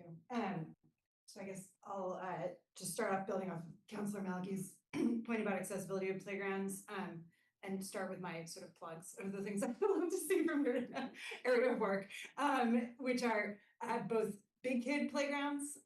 We have a lot of awesome neighborhood size and younger kid things, but I think we're falling behind many of our neighboring communities in terms of things that appeal to bigger kids. And on the accessibility front, really encourage you to include the voices of families that, you know, experience and are looking for the wide variety of playground options. I also, we had the opportunity to talk about this a little bit the other day, but sports areas that are available in the off season. So, you know, that maybe aren't kind of our premier playing fields, but that kids can use to play some of the sports that use fields. Obviously, there's basketball and other things available year round, but soccer goals that would be out at other times, and other things like that. Okay, moving to budget questions. Can you, big picture here, you talked, some of these are new positions, there've been a fair amount of changes in the department. Can you just make sure, I'm not sure I understand all the changes that happened. Sure, so from a personnel perspective. Just to address the earlier question about vacancies, we presently have 2 vacant positions of people of existing positions, one being our assistant director of open space, again, what we're interviewing shortly for, and then my ever-present vacant position in the tree maintenance specialist, because every time I get someone, another person moves. It's a frequent turnover to some degree. I have interviews scheduled for that vacancy as well. I can't tell you what that means will fill up, but I can tell you that we're trying. So everything else on this organizational chart that shows vacant is a position that is new. So just simplest to your reading at the far left bottom, we're showing a vacancy under a recreation manager position under our therapeutic recreation division or subdivision, if you will. That's a position that we will be adding to augment the work that Mark does, that now that Mark will be taking on responsibilities as deputy commissioner. And then the other 2 positions we're looking to add on the far right side, the urban forestry, they're the arborist manager, they're called an arborist manager position. I think as we work through the union process, the titles might change a little. But we are adding 2 positions, one to focus predominantly on managing our 9 full-time tree maintenance specialist people. When in 2013, we brought an in-house tree crew back, and to do so, we added 3 positions. And at the time, those 3 positions were managed by the director of urban forestry, and then with his assistant, that was me. So we've grown the forestry division substantially since then. I also took on the role prior to now as passed the tree ordinance, which I'll get to in a minute. They added a lot of work. So to help to do so, basically, I can't manage. We found, regardless of what my role with the department was, it became every other group in the city has a smaller. There's people in charge of field staff that are more in the field, and that just wasn't me. So that's one position. The second position is to take on a combination of things. One is to take on a large percentage of the tree permit review process. It's still an internal position. It's not necessarily a field inspector, but it is a thing that I do. But it currently encompasses the very lion's share of my day. Well, up until being commissioner. Now it's just a real juggling act right now. Now it's just weekends. I'm not sitting in a chair at night reviewing tree permits. The other piece is to really, honestly, this person will get to do the things that I used to do that was fun. Really working with the community, working with our tree conservancy folks. I used to speak to the schools, things like that, where my hope is that person, it may not be right away as they learn the things, but our hope is that they will fill that void. So those are the big changes from personnel perspective. And then again, budgetarily, other than some shifts of some moving around, some things around, the items were where Councilor Malaki at point was asking about invasives. So mainly in our grounds maintenance division, we added the money for, that's the 0160352 number. We added the positions, we added the money for the invasives, And we also grew, our athletic turf, maintenance, which currently is 300. Care, that's the fertilization, the slice seeding, the things that try to grow healthy turf grass. We've expanded that line, and then the other lines that are near that in the budget, 20,000 for electrical and $20,000 for departmental equipment repair, and the property repair and maintenance. Those are all lines that touch on our irrigation systems, field lighting, some of our general park lighting, and to some extent benches and things like that. Not completely, but a little bit of that does.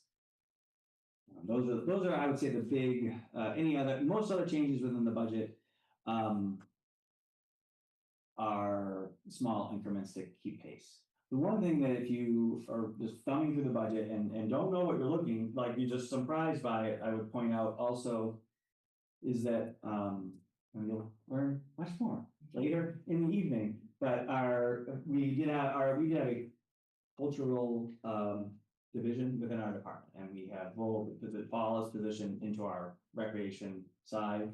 So it shows in this budget as like a large cut of $220,000, but the vast majority of that stayed within the department. It's just been moved to the recreation line items. Thank you for all of that, and firmly support the additional investment in the fields and the turf. Although we have a chance to travel around to many other fields, and I think ours are looking pretty great overall. Not that long. That's Eric and Robin. Yeah. Excellent work. And we played under the lights last night, although we lost, so we can just about that. But the building maintenance line went up a fair amount as well. So build. I think I know this. Yeah, I'm gonna pull it over. I'm gonna make sure. About $100,000. Does that sound right? Yeah. So that is the line item from building water, although in this case it's not building, but it's categorized as building. Our building water line item. So we added the Lower Falls splash pad last year, and that is the additional sum of money is to help for the use of water on that site. Interesting. Okay. Was that anticipated when we took it over that it would be $127,000 of water? And it's additional. That's additional. It's more than that each year. We don't know if we haven't had a full year, but it's more than 100,000 water costs. However, maybe about the wells hitting at Newton North. About So we are hopeful. Yeah, we still have to work out. So we overall, from a city perspective, we spend the athletic fields at Newton North have always been on city water, despite many different attempts at finding water through wells over the years. We were recently successful using a different type of technology for it's actually a shorter depth well. I'm not gonna try to explain it because I don't think I know exact details, but we found one. So we hope that we're going to be able to tie that into our irrigation system, and then that will offset some water costs there. Interesting. Okay, this also might be a larger conversation, so I don't know, high level, but since your department is probably the one that I pay the most fees to, aside from the taxes, how do you guys think about setting fees?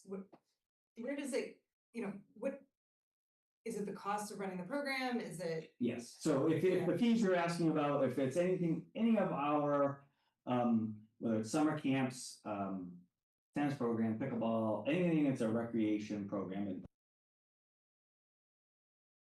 here it starts with what does it cost? It really is what does it cost us to run the program and just to cover our costs. There's no and unfortunately there's costs all over. There's like I was looking through it. We pay a lot of fees and credit card fees. To allow people to use credit cards, we pay tens of thousands of dollars in credit card fees, and there's just no way to not do that there because you just have to. It's just part of doing business. Our registration software system costs money.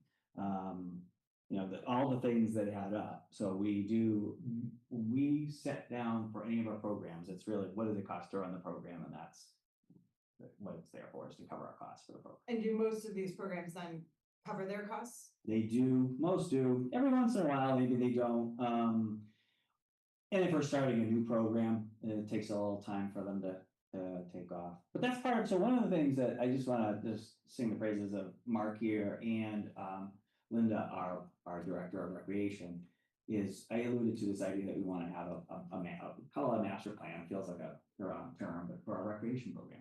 Our recreation programming, for as long as I've worked here, as long as a lot of people have been here, just kind of happened. We just thought we'd try something. Most of them successful, but not all of them. But we've never sat down and like taken a step back to say, oh, maybe we ought to provide this service and we're not providing it. Or what if we did this over here? And we're limited by our staff, our full-time staffing. So it's like, where do we want to allocate our resources? So we're going to spend the next year really looking and working with our staff to say, is this what we ought to be doing? Because we've always just done it. Everyone's just gone to Albemarle Acres or gone to Echo Bridge, or any one of our other camps. So that's part of the process. We want to make sure we're doing it right. Well, thank you. And I'll take my opportunities to say thank you to your department for everything you do to bring people together. Those good things, so thanks. Councilor Farrell. On the credit card business, I'm fascinated by this. Is it the credit cards that you use or your people use? Oh, no. That's When you or the participant apply or sign up for a program with us, we do it with your credit card. We have to pay the credit card company a fee. Is there any way that you could begin to transition people to Venmo or It something would like that? still be a fee. Is there a fee as They're gonna get you. If there's money to be made, they're gonna make I it. understand that, and I'm finding myself in particularly smaller venues to pay cash and go back to paying cash again, because it does cost those small Yeah, records and things. I'm just, yeah. is there no other way that's less, and credit cards are crazy.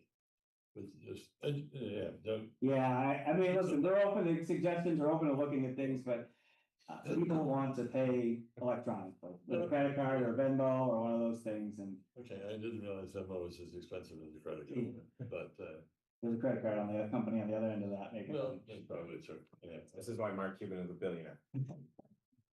And the last thing was the water at this new splash park. Yeah. Is that do you get to You recycle? cannot- that water? Well, if we wanted to recycle it, it would need to be treated like a pool. We would need a filtration system and treatment and the chemicals that go with it. And we would need to staff it whenever someone's there. Serious? Because that would be a requirement. Once you have that set up, it now has to be staffed because of the possibility that the chemical imbalances and the problems we have. So there's And all of that's more than the $100,000 you're paying for water. the last time we looked, yes, by a bunch. Okay, thank you. Thank you, Chair.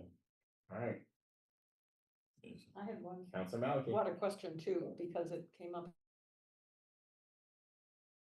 How many fields do we get well water from, basically, for irrigation? Are there many?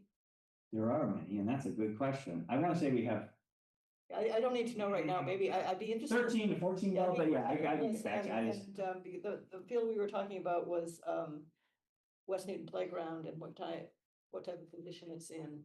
Actually. it's that is a field that is currently a non-irrigated And site. my recollection is that we tried to drill for water there several, I don't know, 10, 15 years ago and was not successful. Is there, I don't know that one. for is it sure. worth trying places like that again with whatever technology will suddenly worked at New? Well, it's two parts. At a site like Newton North, where we have an existing irrigation system, we're drawing water. okay. If there's an expense to that, to do You have to that. actually put in the system. If we wanted to do an irrigation system at West Newton Common, just the irrigation, it's probably $250,000. That doesn't include the well. Yeah. So, and then once you do that, but let me back up. That's an important piece of the discussion around the athletic fields or the spaces where kids can play that are maybe not premier sites. Where are our other sites that we maybe could kind of funnel that types of activities? But do we also look at those sites for improvements? I think that's part of that discussion. How do we build capacity with what we have? Councilor Trump. This is my first time delving into our CIP. I would love to understand from your perspective. So it sounds like those that have, the funding that is allocated, that is approved funding, or in FY 27, those are greenlit, those are happening. Everything else doesn't have any numbers against it, moving. Looking at things like, for example, you mentioned Graceland. And there are several others that are pretty high, on the priority list here that I know people have been asking about. As Councilor Maliki said, there are communities that have been hearing year after year, like, your park is next, it's coming, it's going to be updated.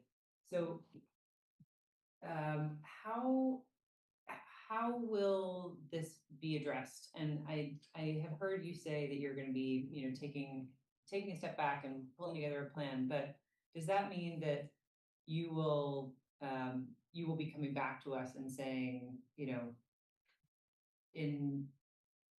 Braceland will be in, I'm just using that as an example, will be in FY whatever, so that we can start to have more firm commitments to some communities,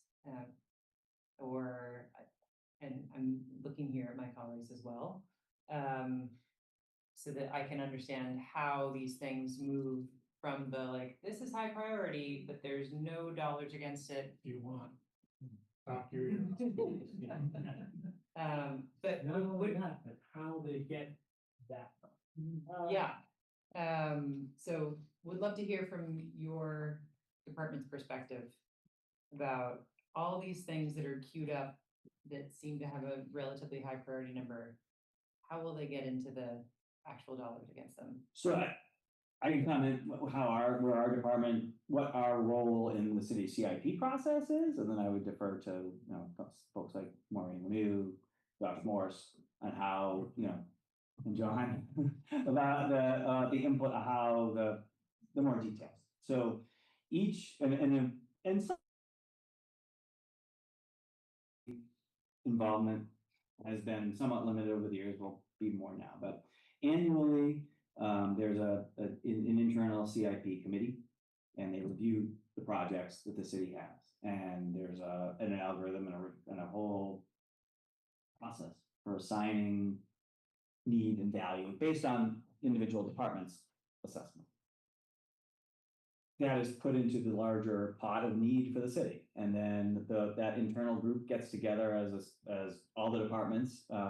Each department will present their top need, top things, and then this internal committee will review all the needs of the city, from schools down to the parks to wherever, and then they generate the CIP report that you see.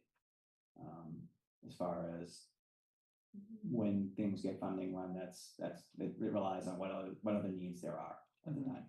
Mm-hmm. Okay, so you're putting together your top, your top wish list essentially, and then it's going into the algorithm, and then when it gets funded, it gets funded. Okay. And I know this is a problem. I've been here, so I've been here long enough to remember a time where there wasn't a plan, there wasn't a process, and Parks and Rec didn't get a penny. And we've been great benefactors of resources in recent years. So I think the process is significantly improved versus where it once was. Also, just on the Braceland side, with it, back in 2010, when I joined City Council, we sat down with Mayor Warren, and we were looking at that point, the two playgrounds that needed significant work was Newton Highlands Playground and Braceland. They were both with it 1 and 1-2. Mayor Warren and Commissioner Derubis at that point, and realized that Newton Highlands Playground would have the better option because you have a basketball, you have tennis courts, you have a full multi-use field there. And it's basically a wider thing to have more use. It took us close to 9 to 10 years. We finally got a $3 million community preservation funding. We did a complete renovation, and that playground was completely done. Mayor Laredo has made a commitment that we're gonna be in front of CPA in the fall. And with the Braceland, I was at the Braceland, with the community event, sorry, the Upper Falls community event, a couple months ago. And we made the commitment that we will be in front of CPA and we will be asking for Braceland, as a high priority. Great, thank you very much for that. And I was enjoying the Newton Highlands Playground on Sunday on Mother's Day with my family, so thank you for the years of effort put into it. It is much appreciated, as my one son was on the playground and the other was on the baseball field, so thank you. Just want to note, we're a little over an hour now on this department, and we have 4 more departments. Yeah. Okay. My last question was actually just curiosity. There's a $40,000 special event expense that like never was a line item before, and now it is. So new in this year, what's that? So it was there, not to that quite that dollar amount. It was 32,000, and it used to be under our cultural development. Okay. And so that Everything is moving except for that. yeah, so that that line item, a large chunk of that goes towards the 4th of July festivities. And the rest goes to the various different events that the department runs during the year. Yes. Council Farrell. Very quick, are neighborhoods able to work with Parks and Rec about improvements and actually raise some money to help do that? Yeah, absolutely. So there, whether it's neighborhoods or groups, we have different groups, whether it's athletic groups or Newton Conservators or Friends of Cold Springs Park or any of the groups that I don't need to leave anybody out there, but yes, absolutely. Not just use, but actually fixing fields, and particularly thinking about Memorial Field and Oak Hill Park, which needs Yes, some work. Happens, So frequently. you all can come to an agreement with, Yeah, there's a variety of different ways okay, to do it. Yeah, Thank you. there's lots of different avenues to explore there. Yep. thank you. President Oliver. Motion to approve. Councilor President Oliver has moved for a straw vote approval for a budget in the amount of $10,427,226, as well as approval of the CIP and supplemental CIP, I believe.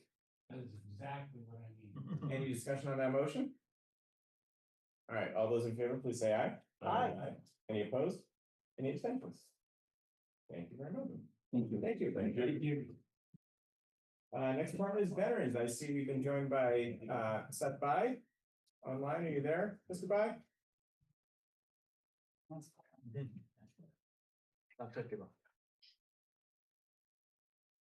If Mr. Bai has stepped away, I'll move on to the next department, but if Mr. Bai is there, it is time for veterans.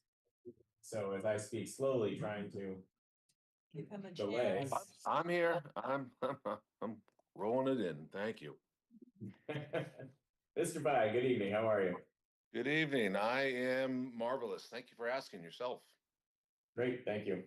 Cool. All right.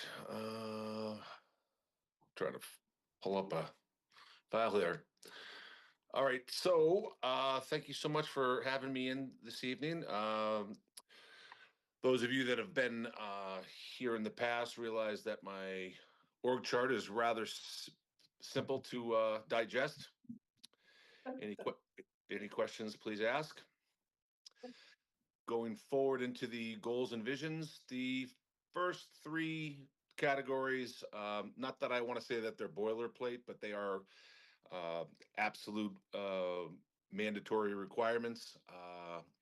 Much like other departments in City Hall, I have more than one master. When I say that, I mean I have the VA, and I have Mayor Mark Laredo, and then I have the Commonwealth of Massachusetts, the Executive Office of Veteran Services.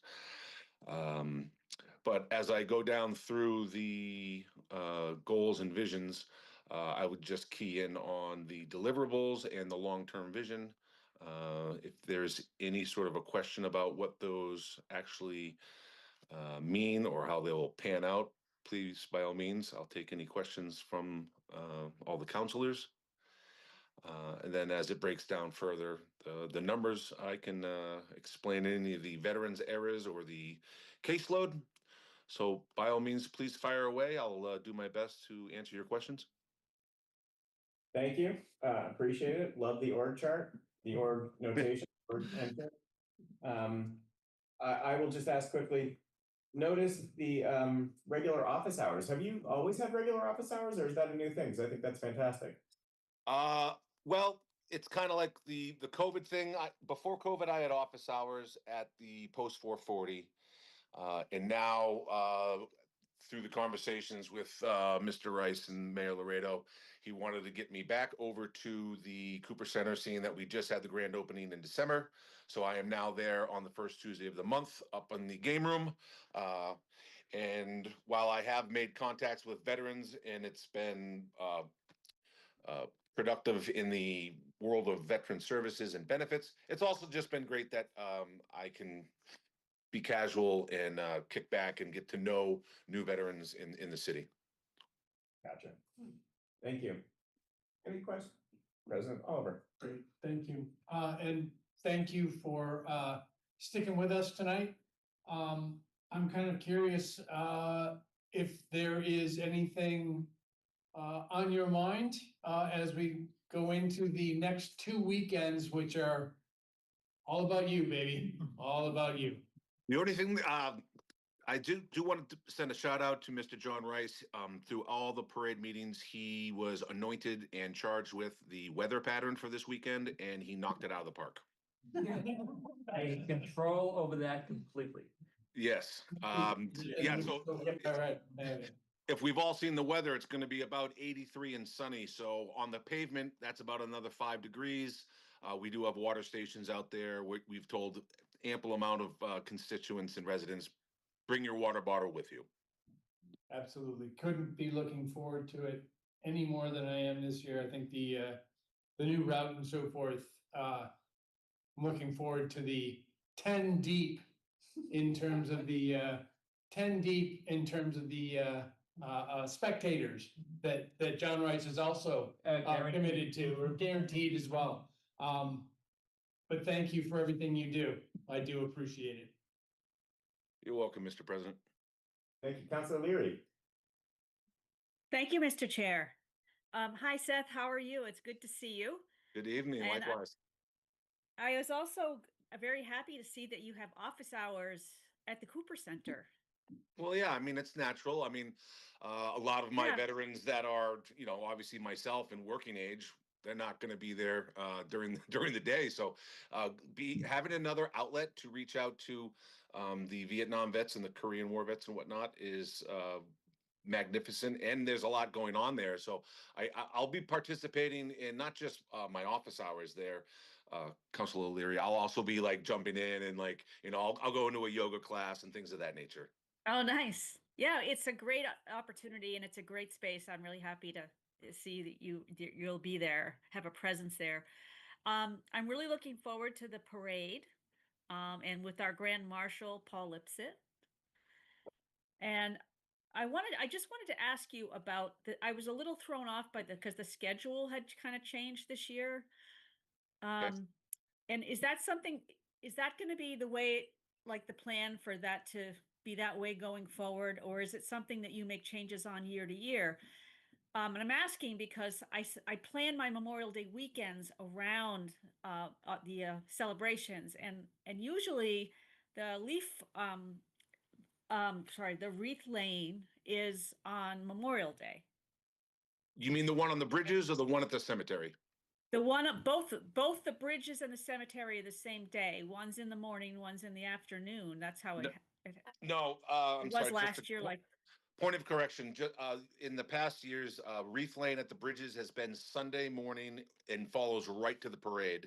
And then Monday morning has been a solemn reverent event at the cemetery, 10 a.m. rain or shine. Okay. Because I've been going to them. I was a little thrown off by the schedule this time, but Okay, so yes, obviously the route and the date changed, but we're still holding to the schedule of previous years where we will still be meeting at the post 440 on Sunday morning at 8:30 for coffee and donuts, and then we all take the leisurely stroll Okay. down to Forte Park, and it is the same format as in previous years. And then we'll break that. This year, there just won't be a parade on Sunday. And then on Monday Okay. morning, yes, I will be at the cemetery at 09. And then I kick off the reverend ceremony promptly at 10 a.m. And then we'll bounce around to the 3 lots and pay our respects to our veterans. Okay. Okay.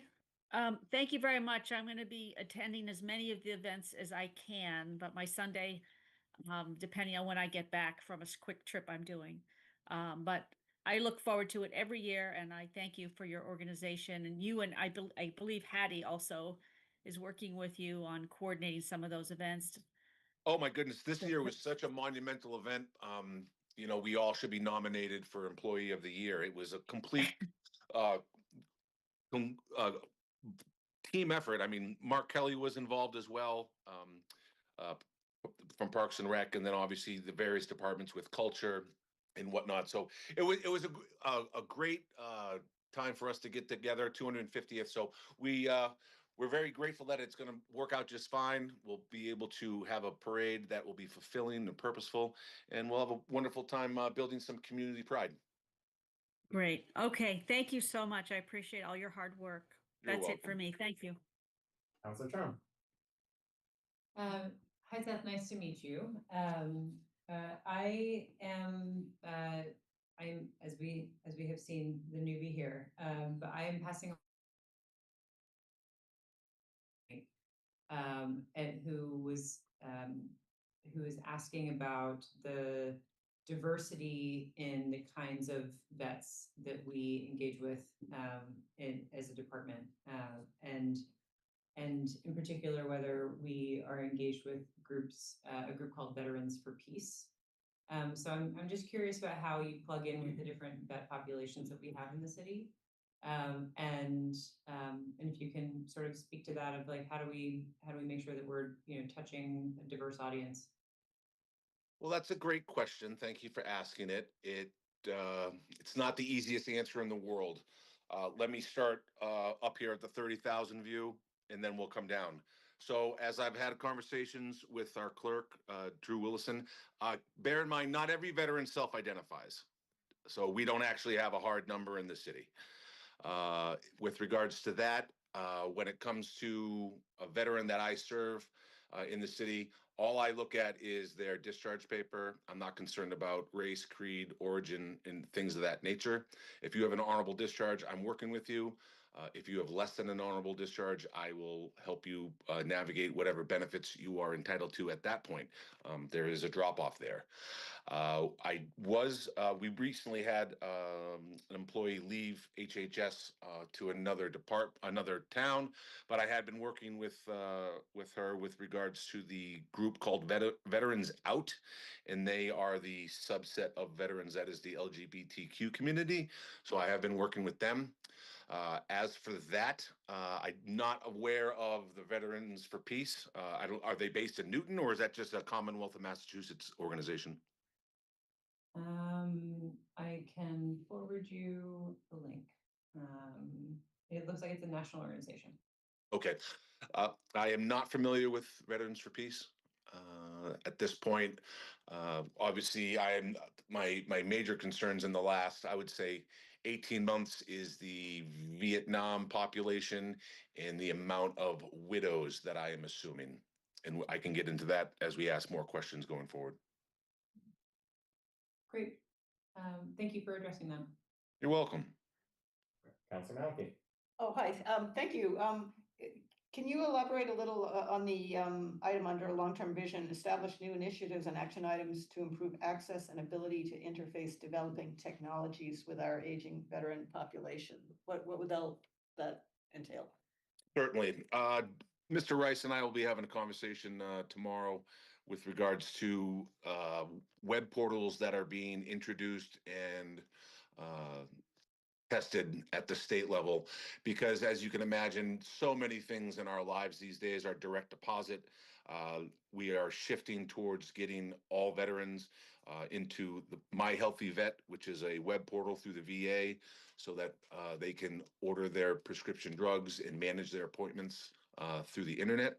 So that is a technology that I will be probably using and then like softly introducing to the aging population over at the Cooper Center.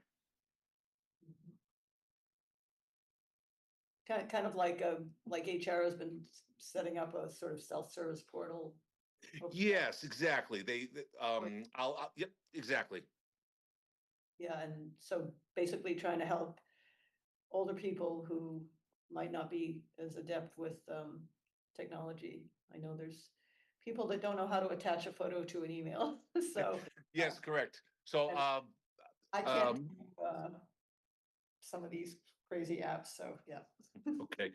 Yes, so what I have a standard format in my department, which is the 30, 60, 90-day program. I either have to have my veteran come in or go to their home within 30, 60, 90 days. So with that implementation, along with the web portal, I'll be able to help manage my older veteran population's basic needs through the VA. Great, thank you. You're welcome. Thank you, Chair. I just want to say thank you to you for all of your immediate responsiveness every time I have come to you and asked for help, and including climbing flagpoles and so forth. But I just do thank you for your support whenever asked. And congratulations for what you're doing. Well, thank you very much. I really do love what I do. Thank you, Chair. President Oliver. Thank you, Chair. I would be happy to move approval. President Oliver has moved for a straw vote approval of the budget of $248,659, as well as approval of the CIP, the supplemental CIP. Any discussion on that motion? All those in favor, please say aye. Aye. Any opposed? Any abstention? Thank you, Mr. Bowden. Thank you for sticking with us tonight. Have a good night. Absolutely. I'll see you guys this weekend. See you Sunday. Okay. Next up, Arts and Culture, Ms. Kessler, please.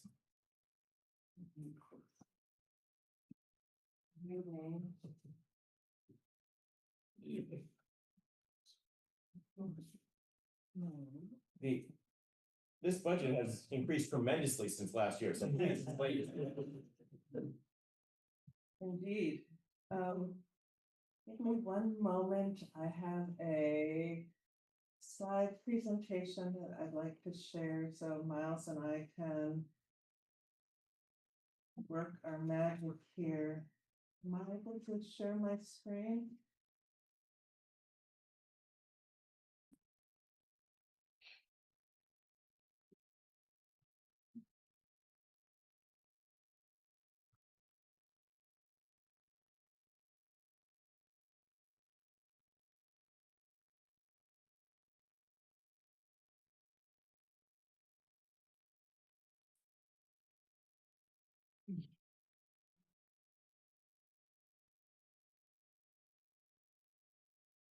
What are we all saying? Okay, that's good.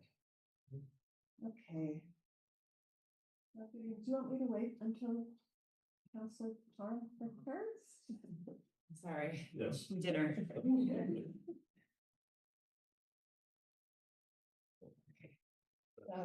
Good evening, everybody. Meryl Kessler, Arts and Culture.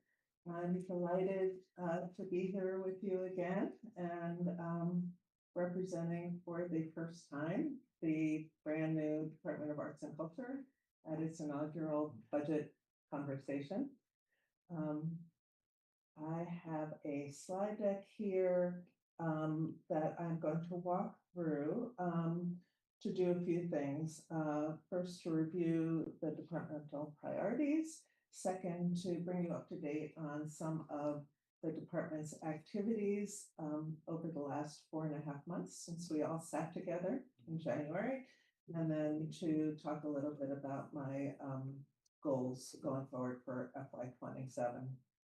So just to review, departmental priorities. first and absolutely most importantly, and I think this infuses everything that the department does, is build community through arts and culture. That really is the lens through which I look whenever I think about programming or any activities. Support and promote local talent. I think as I mentioned when we talked in January, we have a deep bench of local talent here. I think there are lots of opportunities to show them love and support, and I don't mean monetary. And I see that as a big part of my role in the department. Mayor Laredo often talks about economic development, providing concierge services for business. I see myself as, in a way, providing concierge services for the arts and culture community.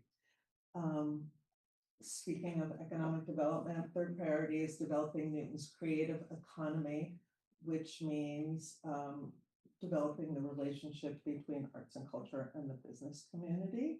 I think, as we all know, there's a strong and symbiotic relationship between those two sectors. I've been really working, and I'll talk about this a little bit later, with Warren Berman and Cheryl Lappin in economic development to strengthen those connections. Fourth, expand city arts and culture programming.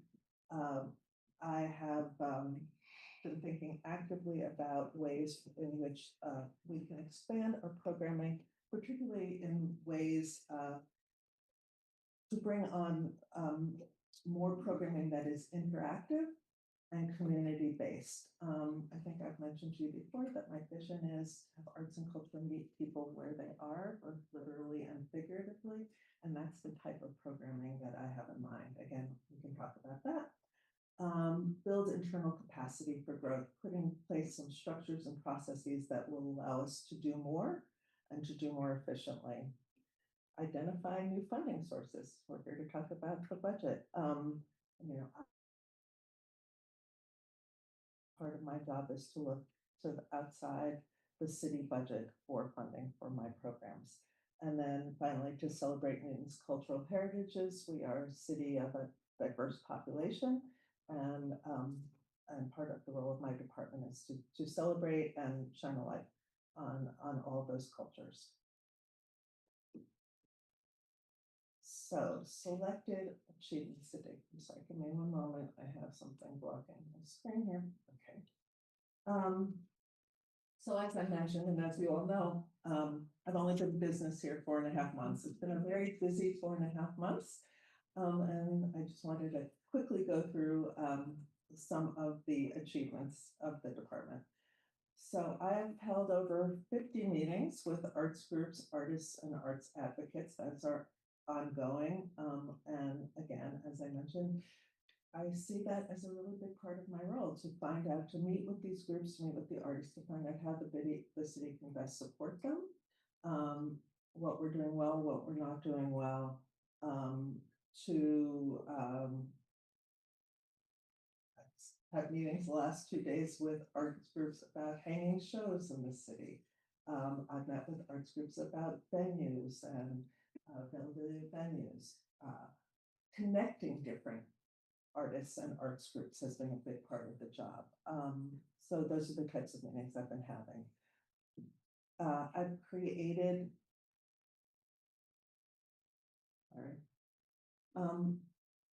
Miles, are you seeing Dana Hansen, or is this just coming to me because you're sharing with me? Sorry. Did you see Dana pop up? Yeah, Dana. Okay, just I got wasn't it. sure. Okay. One of the first things I did was I created an interactive map of Newton's cultural act. I consider a resource for the community. So it's an interactive map that shows all of our arts and cultural organizations, all of our performance venues and exhibit venues, all of our arts and culture related businesses in the city, and then artist studio space as well. So you can go on this map and there's information about each of those locations in the city. With the mayor's support, I established Newton's first ever poet laureate. We have never had a municipal poet laureate here in Newton. Many other municipalities in the Commonwealth do have one. We obviously have a state poet laureate and a national poet laureate. Mayor Laredo was enthusiastic, extremely enthusiastic about this proposal, and I'm working with Lily Weitzman, the manager of programs and communications at the library, to roll out this program. You will see in the summer, we're going to start to put together a selection committee and then post information about applications and nominations. And I think it's going to be a great enhancement, cultural enhancement for the city. The poet laureate will be chosen partly, but largely on the basis of the proposal that he or she submits about how he or she is going to engage the community around poetry. Again, meeting people where they are. With Sparkman, I organized the Festival of the Arts this year. We had a great kickoff on Saturday night. We had standing room only in the War Memorial. It was awesome. New Phil performed, yeah, great. And we're going to have 20 more events over the next 7 weeks. So I hope to see many of you there. I've run 3 calls for art and doubled our exhibition space with Cooper Center. That building has an enormous amount of hanging ability. And so I apologize. I don't want to cut you off, but we can see all the achievements. We got to okay, sorry. move it along. Yeah. Creative economy, coordinated with economic development, held business and arts community meetings to discuss generating foot traffic, launched Plaza Tuesdays, on launching weekly performances in Union Center. On June 9th, come and do Zumba with Councilor Bixby. We're going to have a series of performances there. Filled a Westminster vacant storefront with art, created a summer internship with Harvard to write a creative economy report. Money outside the city budget. I've applied to the MCC for a grant for community building winter program. I took over the arts calendar. I'm transitioning the Newton Cultural Council to my department, and I've established a bunch of communications. Future goals. Continue to build community connections in arts and culture, in the arts and culture community, provide more resources to the arts and culture community, and better promote arts and culture activities. Continue to work with economic development to grow the creative economy for arts and culture activities and build centers, placemaking, and business arts partnerships. Continue to expand arts and culture programming with emphasis, as I mentioned, on interactive community building programs. Refresh the arts and culture strategic plan, which dates from 2019, and identify additional funding sources. So in the budget book, you will see that I account for 0% of the city budget. Seth joked he had a small org chart. I think I have what I am asking for in the next fiscal year is to bring on one additional FTE and then a half-time program person. The additional FTE is actually going to be an internal transfer.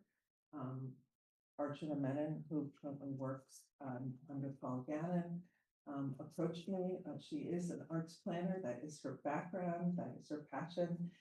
She wanted to be part of this new department, so she did approach me about moving over. And in conversations with John, we agreed that that would be a really good thing to do. So Archana will move over. The other half-time position, TBD, it might be internal as well. We will see, but that's where we stand. Fabulous. Thank you and welcome. Thank you. Any questions from our committee members? Councilor Farrell. Part of the question, part was just a thought. I'm very interested in your interaction with economic development. And I think there is a strong interest in creating that as it relates to economic development.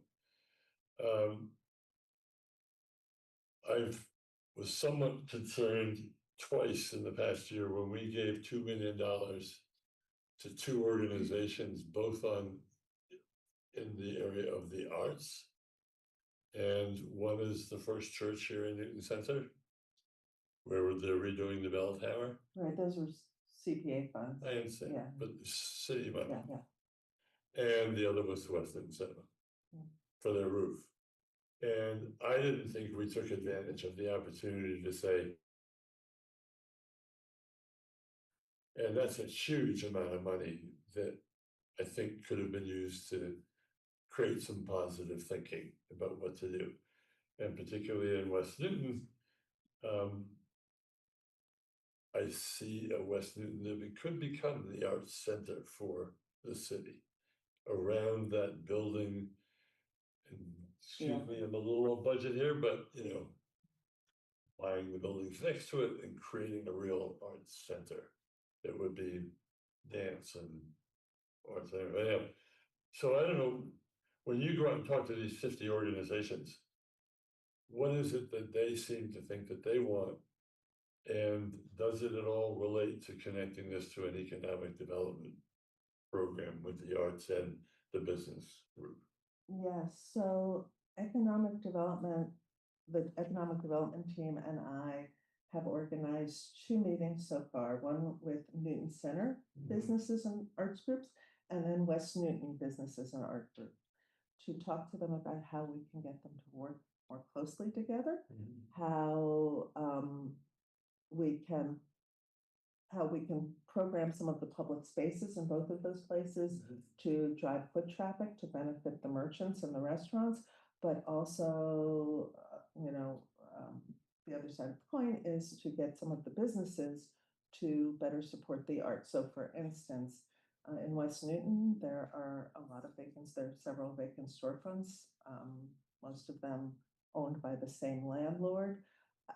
So out of that meeting came an agreement that he would allow some of those storefronts to be used for arts displays, because there are quite a few arts and culture, both businesses and nonprofits in West Newton, that he would allow his set up one of those. So those are the kinds of conversations that I think, we need to keep having.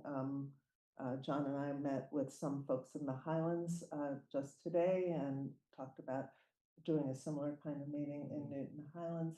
Again, a lot of the businesses and the arts organizations operating in the same village don't even know each other. So step one is introducing them to each other, finding out what their respective needs are.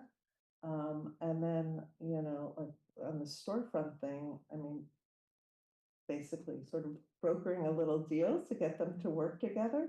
And it was really mutually beneficial. I think both parties were really happy. The landlord was happy that the storefront wasn't empty. And the arts business was really happy to be able to have this ability to advertise. But that's just like the tip of the iceberg. There's so much more that we can be doing.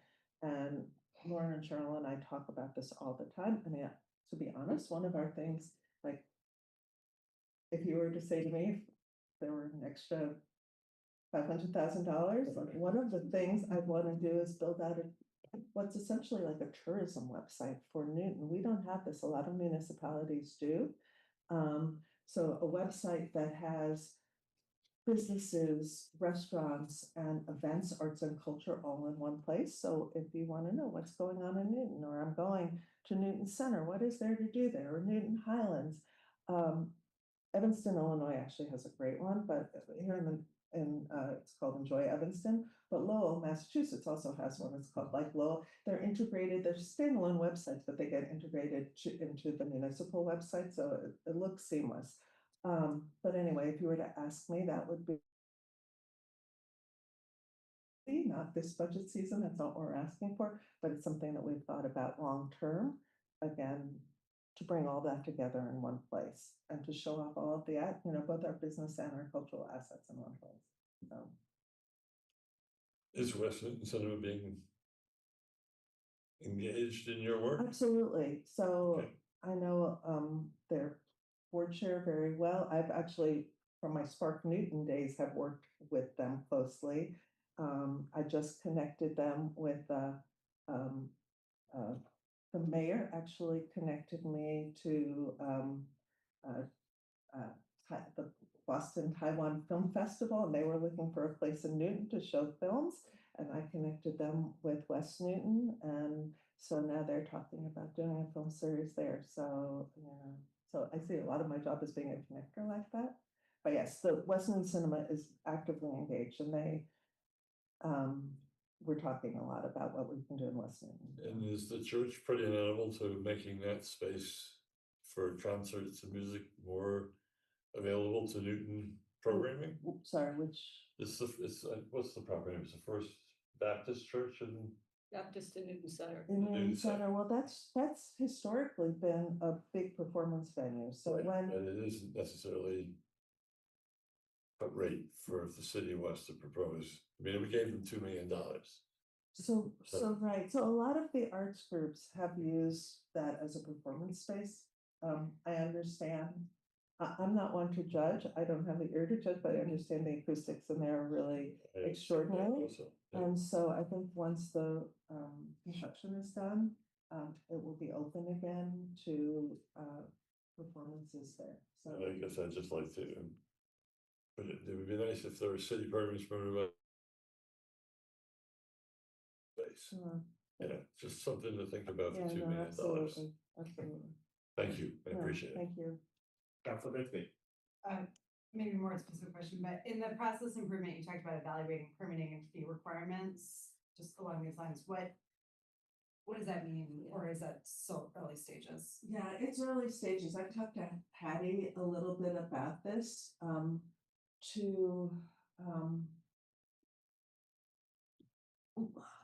let me back up. When Mayor Laredo was campaigning, one of the things he heard, and I know because I was with him when he was given a lot of this feedback at the particular meeting, is that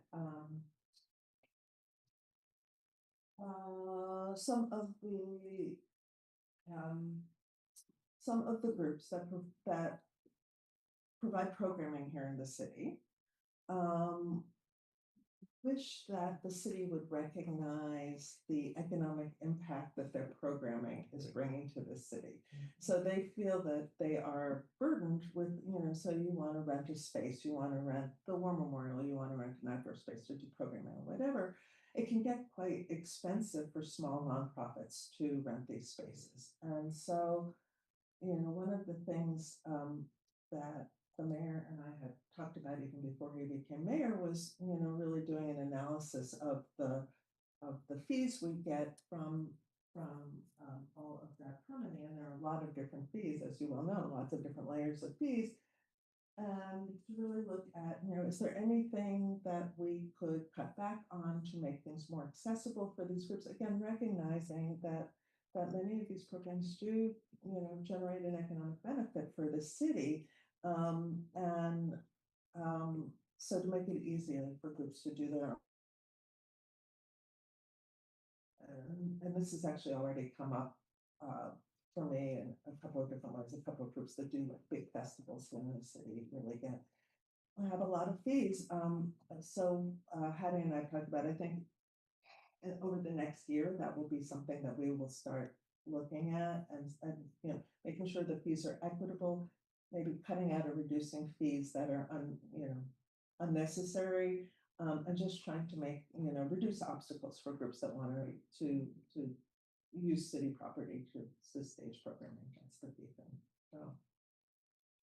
Makes sense. I guess, maybe more broadly, how are you thinking about sort of these lines between, because a lot of the rationale for this creation of this department was there are so many nonprofits that are vibrant in Newton and doing this work. And so some of it is leveraging government resources to support it. And some of it is, finding ways for that existing community energy resources dollars to grow or, be recognized and all that. Where are you seeing sort of the line between the government taxpayer dollars, side of it and the nonprofit work? And how are you balancing those? Yeah, that's an interesting question. So I certainly see this as an and proposition. You know, arts and culture in the city is always going to be and. It's going to be programs that the city puts on and programs that our community puts on. And we have like this incredibly vibrant community. You know, I now manage the arts calendar. And so I look at this every single day. The amount of programming that the community is putting on itself, like, you know, just organically, is tremendous, tremendous. So I see my job as looking to like where not producing. And also, as I said before, really, and this is my sweet spot, and it's, you know, the stuff that those of you who, you know some of the things I did through Community Pride Sparking is looking at the types of activities that really are interactive and bring people together. We have a lot of, we certainly have a lot of musical events in the city, we have theatrical events. I don't want to create anything that's duplicative. It's all out there. So really my job is to find out like where are the holes and where can we create the stuff that like is a little different and a little more maybe interactive than some of the things that the community are producing, all of which are wonderful and fabulous. And I encourage you all to go out and see them. So I hope that's an answer. Yeah, it's really interesting to hear, especially as this is all developing. And so, you know, and as I asked a money question, I'll say, I mean, I'm hugely supportive of especially this idea of bringing people together. I think it's one of the most important things we can be doing right now. So, you know, having the department to be looking at the nonprofit world and all the things we're doing internally as a city already, and figuring out where there are gaps, where things are being duplicative already, and what else can happen is exciting. So we look forward to keeping in touch. I know when we first talked, when you came forward with the appointment in the department, you know, I think seeing what's already been accomplished and continuing to have the conversation about what kind of the ROI is will be very interesting to see as we go forward. But thank you. And you know, I would just say, bring me your ideas. You know, that I don't see myself as, you know, like the sole creator or arbiter here. You know, I think the community has a lot of really great ideas. I mean, you know, again, you know, I think we all know that like I started the window painting contest 20. The community going to Linda Cloud and saying, we've got this idea, you know, and one of Linda's great strengths was she was the yes person. And, you know, so I want to sort of continue that history going forward. That's a term. I have a very quick question. I see $50,000 for special events. I could imagine you have many ideas of what to do that, as you say, would be different and more interactive than what some of the, you know, other events are that are already around us all the time. I'm curious, as you think about, you know, just like the very tip of the iceberg, what would you prioritize with that 50,000? So I can tell you about two things that I've already started planning. The first would be for next winter, and it might very well be in coordination with Watertown. And I'm actually also a big believer in like economies of scale and doing things with neighboring communities. Watertown has done an event for 2 years that I think was smart. I'm also a big believer in not reinventing the wheel. And if you see something really good that someone else is doing, like try it here, you know. So Watertown is an amazing arts and culture planner, Liz Helper. If you don't know her, you should know her. She's wonderful. And they did something that actually a whole lot of communities around the country have done. They call it a river of light. It's called a lot of things in different communities. It's basically a series of lantern making workshops. So what I envision is these workshops would be in different venues around the cities, ranging from like the Boys and Girls Club. I haven't talked to any of these places, so you know, if anyone's listening. Boys and Girls Clubs of Y, New Arts Center. So the participants make, if I had visuals, you'd see what I'm saying. Say this in Lowell. Lowell does this right there. they're rice paper and bamboo lanterns. People make them. There's some small, some are big, some are amazing. And so the workshops themselves are these interactive things because you get to go to a workshop and you're working next to someone you don't know, or you're in a room, whatever. The workshops are interactive, but then, and in Lowell, I think they do, right, they do a parade. After everyone's made all of their lanterns in the workshop, there is in the middle of the winter, during the darkest months, there is a parade with all of the, you put light sources in these constructions, and you do a parade. Concord, Mass, I think, had 500 people do this last year. And so these are the kinds of things that this brings people together. As you know, we already have Winterfest, a winter event. So what I envision is, and I asked Spark Newton, could I do this as like the kickoff? Could we have the parade to the opening of Winterfest? So that's the kind of thing that, you know, I see as interactive on a lot of different levels. Another idea I have from a year out, and I've already been speaking to a photographer about this and mentioned this to the mayor, who really liked the idea. I'd like to do a community-wide photo project. Working titles, We Are Newton, we could call it lots of different things, but I don't think a lot of people appreciate what a diverse community we have here in Newton. And there's a particular photographer who is a wonderful portrait photographer who does a lot of storytelling through portraiture, who's a Newton resident.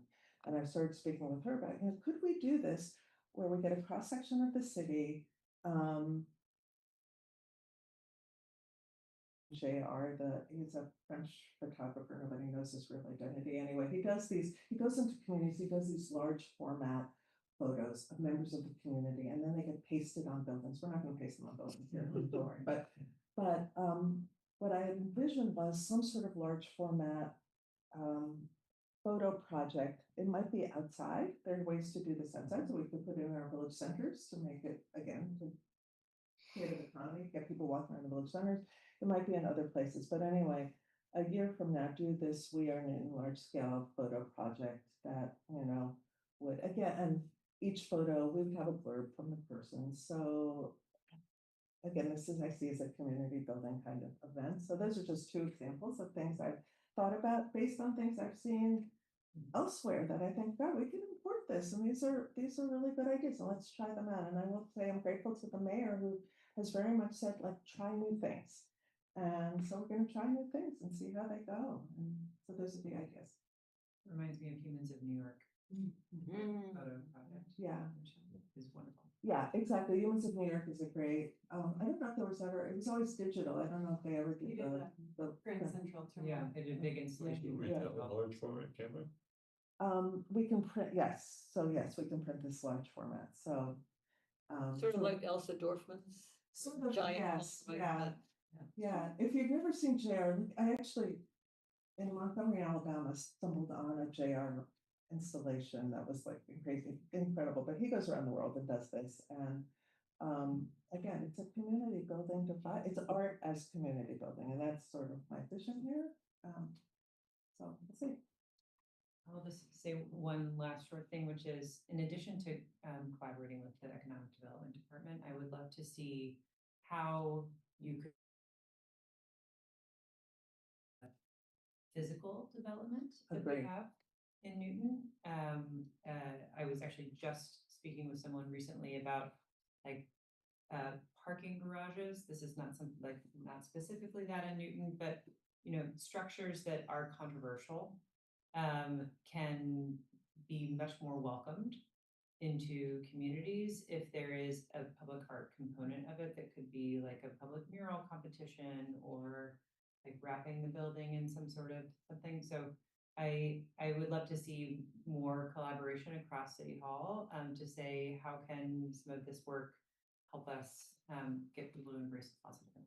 Thank you. And I agree. And I think when I presented here in January, I said that part of my vision is that arts and culture gets embedded across departments. I think that's the ultimate goal and has a seat at the table. Yes, when there's a development plan talking about how do we integrate public art into this before early in the process, not at the end when there's no money left, but earlier, or transportation, public art in it's controversial, crosswalks or signage, or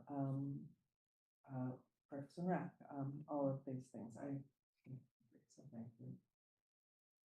I would love to make a motion. Council Chalmers move approval on a straw vote basis of the budget of $409,570, as well as approval of the CIP and the supplemental CIP. Yes, I have. Any discussion on that motion? All those in favor, please say aye. Aye. Any opposed? Any abstentions? Thank you. Thank you very much, Mayor. Thank you. Museums, Ms. Beatty. Oh, hold on. Sorry. Oh, that's okay. I was actually going to point out, I'm another department that's 0%. And when I first got that, I was like, oh.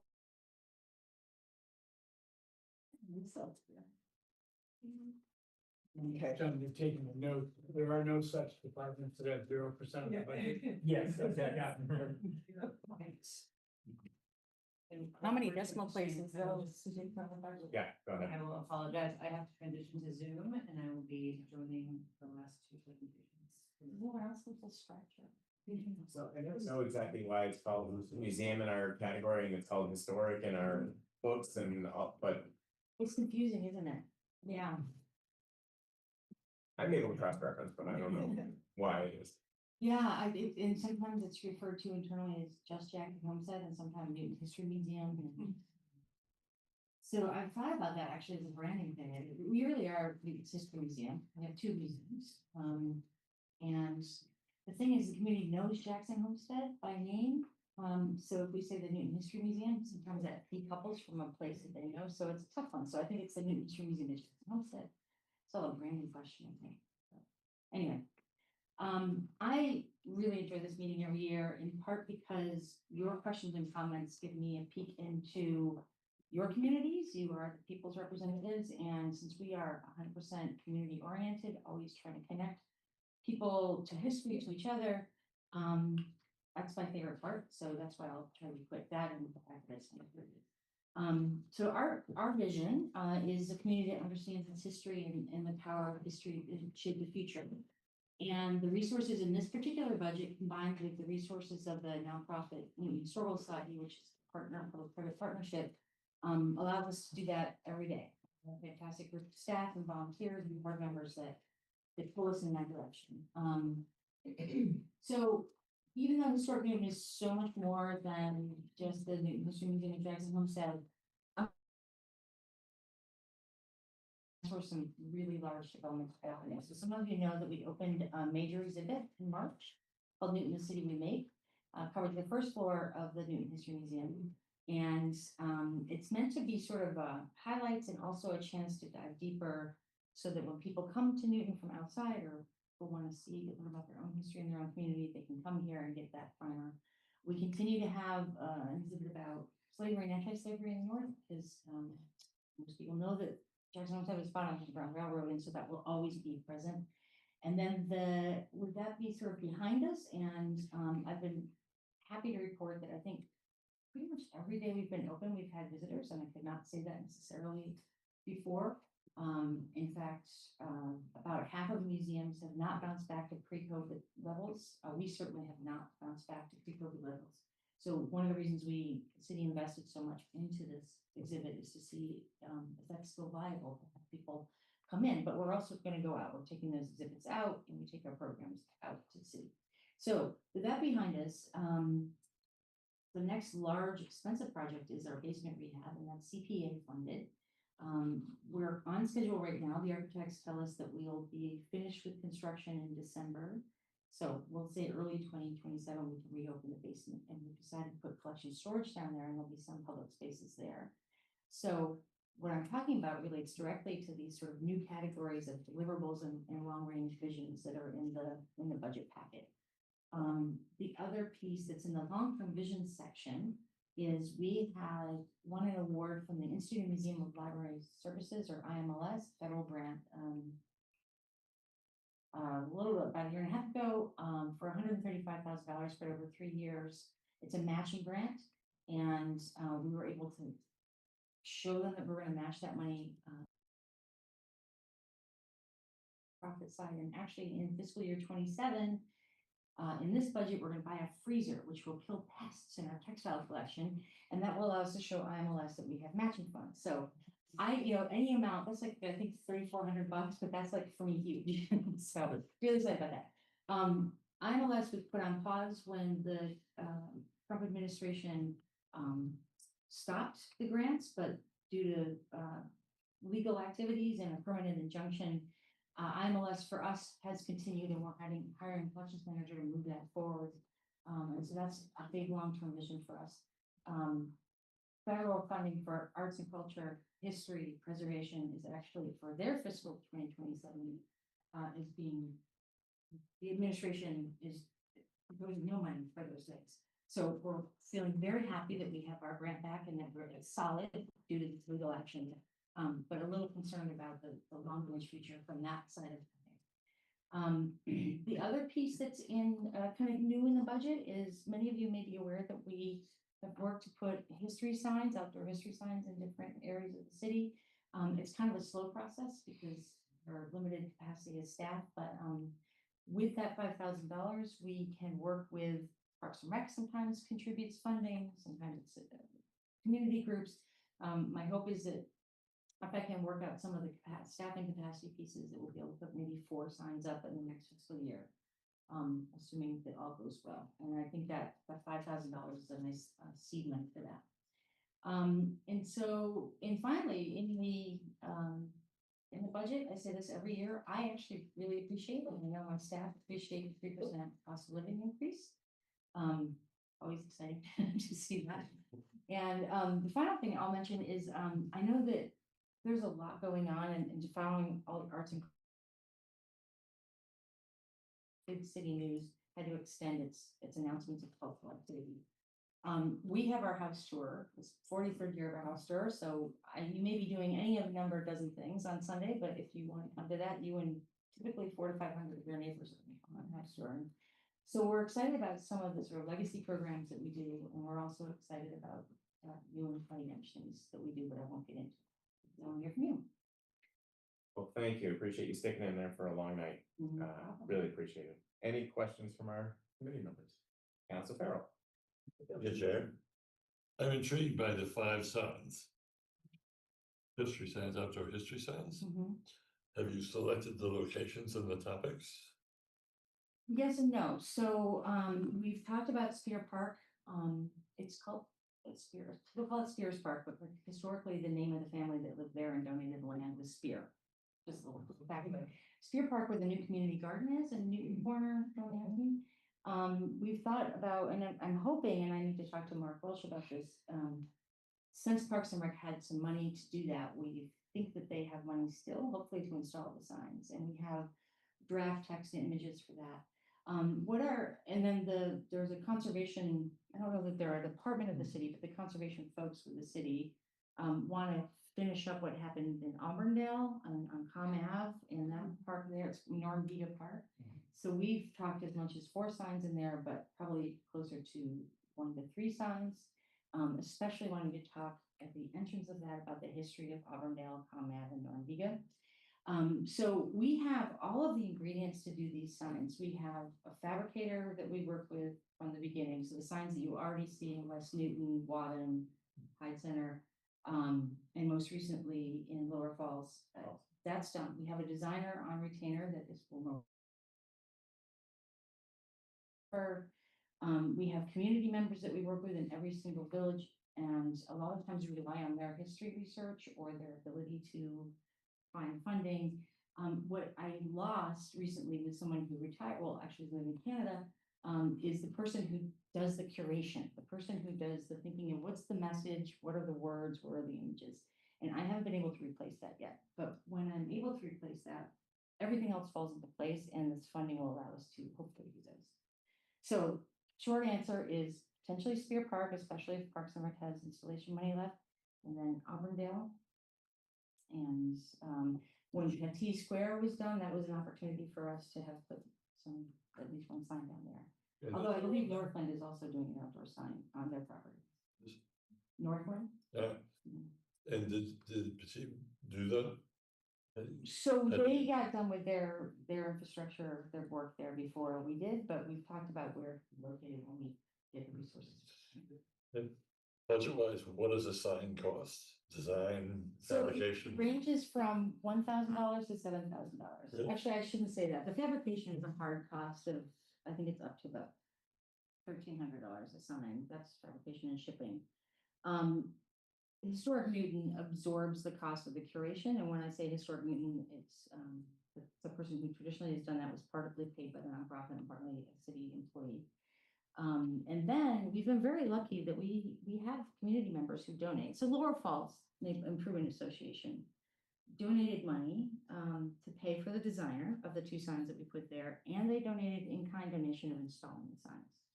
So it really, every single sign costs different amount of money. Is it? Everyone should follow the example of Newton Lower Falls, just wanna, for those of you who aren't. I'm thinking Yeah. specifically of distinctive Yeah, history, and not a very long history, but distinctive. yeah. And there is a lot written about it.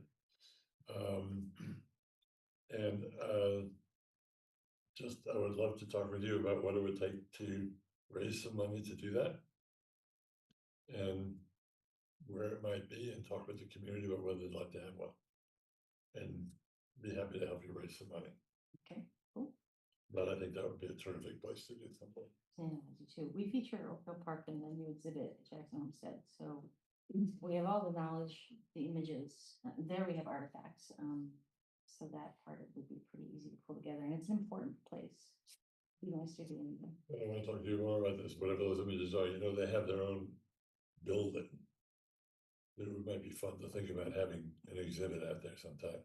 Yeah, I mean, actually, the empty storefronts that we were just talking about with arts and culture, we have a couple of items, exhibits that could be put in the windows. I understand that people aren't coming into the empty storefronts, so it has to be windows in the windows.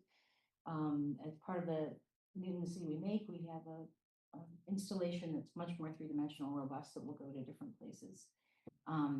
And we have a little teeny exhibit about Norman Beaver Park, which is kind of popular. So really the big limitation here, I will just say it again, is staff time. And you can only do so much. That's the thing that always drives me nuts, because the community is ready for us to bring, for example, a sign or an exhibit into the. I would love to talk with you more about this, and Yeah. I think there's a lot written about Oakville Park. Yeah. It could be. And thank you. Yeah. Councilor Bixby.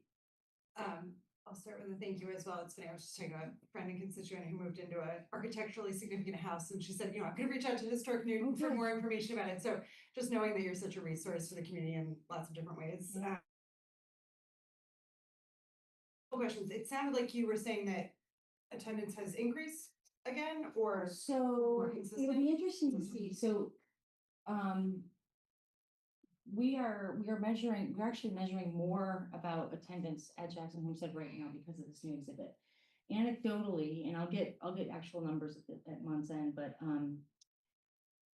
the fact that we've had a visitor, I'm pretty sure we're over 3 days a week that we've had at least one group of visitors each day. And this doesn't count, like, we had the Denham's Men's Society and we had a school group. I mean, it doesn't count the people that booked to come with us, but just people off the street. And so that's up. And I don't know if it's because it's new and shiny and we've done a marketing push, or if that will be sustained over the year. So I can't wait to see the next several months of numbers. What we're also measuring with that is dwell time. So how long are they staying and engaging with the exhibits? Because that's a kind of a way to quantify if they're learning something or enjoying it. And this is not a hard and fast amount. Actually, I haven't crunched the numbers, but like 30 to 45 minutes people are staying, which, given the size of the exhibit, is not bad at all. And we're just planning, there's some unfinished aspects of the exhibit, and we're planning the rest of that. And in every nook and cranny, we're trying to put something that's either changeable or interactive and hands-on. So that's the piece. Will the attendance stay high if we continue to let the community know that it's dynamic and changeable? Interesting. And our school groups, I feel like maybe in a previous year you said every NPS student comes through. So that our goal is that every school engages with us either at one of the museums or we go to their school. 100% participation, and it doesn't matter what grade, although grades like 3rd grade and 8th grade tend to be where they're studying, what it is that we talk to them about. I've been here 11 years and I don't know that we've had 100% participation more than maybe 3 or so years.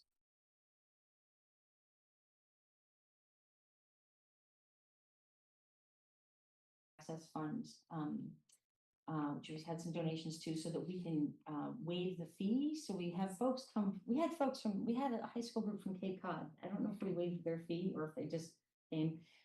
We used to have summer groups from Boston, and we've got just enough in that fund that we can defray the costs of buses.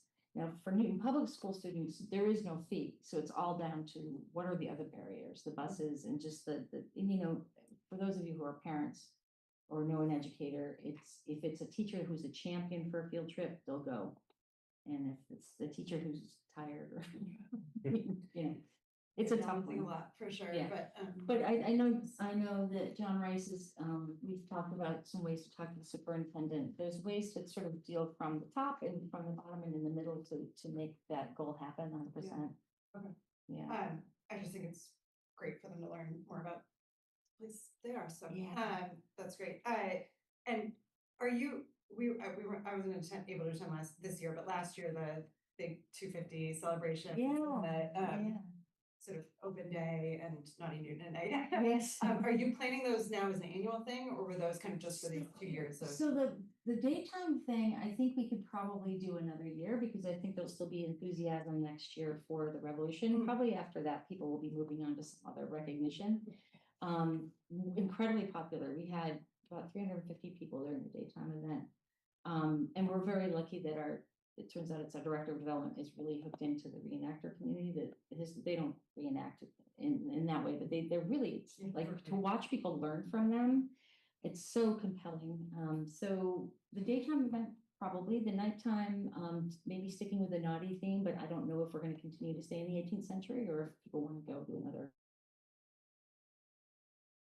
I love that fundraising event because it's very mission based. Again, people are learning while they're having fun and while we're technically making money. So that's like the sweet spot.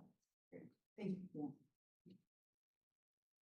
Motion to approve. And Counselor Bixby has asked for a straw vote approval of a budget of $343,954 as approval of the CIP and supplemental CIP. Any discussion on that motion? All those in favor, please say aye. Aye. Any opposed? Any abstentions? 6-0. Thank you for sticking in there. And they always say to save the best for last, and so I did. Ms. Buglio, thank you for sticking in with us all night. My pleasure. Welcome. I'm going to truncate the remarks. Appreciate that. Leave room for questions. There will be none. Michelle Buglio. I'm the acting director of Newton Free Library right now, but I started the library in 1992, and I was assistant director, just assistant director for 6 years. So don't be bashful to ask questions, I should be able to answer them. Basically, we had a nice budget push this year. It's 4.53% over last year, which is going to honestly satisfy the needs of our union salaries and benefits, mostly. But we also got a nice bump in our collection budget, which will honestly just help us keep up with demand for the ebooks and the audiobooks, which are much more expensive than their print counterparts. So our big goals this year are to, we spent 7 years refreshing the teen and tween space and the children's space, and now we want to freshen our spaces for adults. They've been neglected. A lot of the adult facing furniture is 30+ years old. I started in 1992, a year after the building was open, so I remember it all, and it's looking really, really worse for wear. So one of our big financial focuses this year is to refresh the adult spaces with tables and chairs, and a new atrium look with, again, shelving, tables and chairs for that space as well. Sort of our, front parlor, if you will. And additionally, we're undertaking initiatives. So our website is independent of the cities. We're undertaking initiatives to make our website more accessible. There's been federal changes through the ADA Title II rule. And so because we have an independent website, we're taking that on ourselves to make sure that we change. We have a lot of PDFs attached, which are not accessible. So we're working on that and other things to make it even more accessible.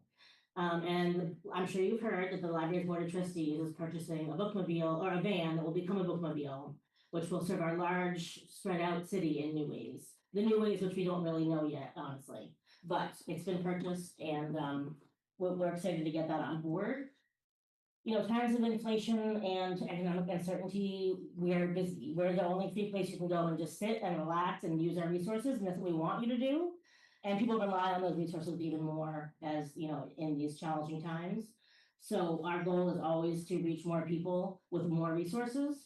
A lot of people in Newton still aren't using us because they don't know what we offer, and so marketing is also a big push this year.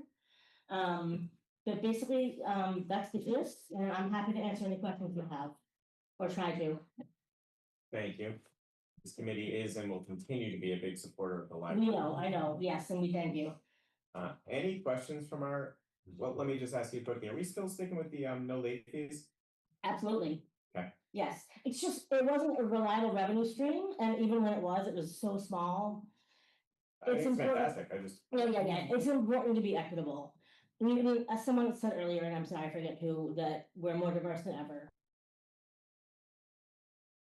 Newton, I know we're always, you know, rich community, erudite community, and that's still true, but more and more people are struggling to make ends meet, especially really currently in this economic situation.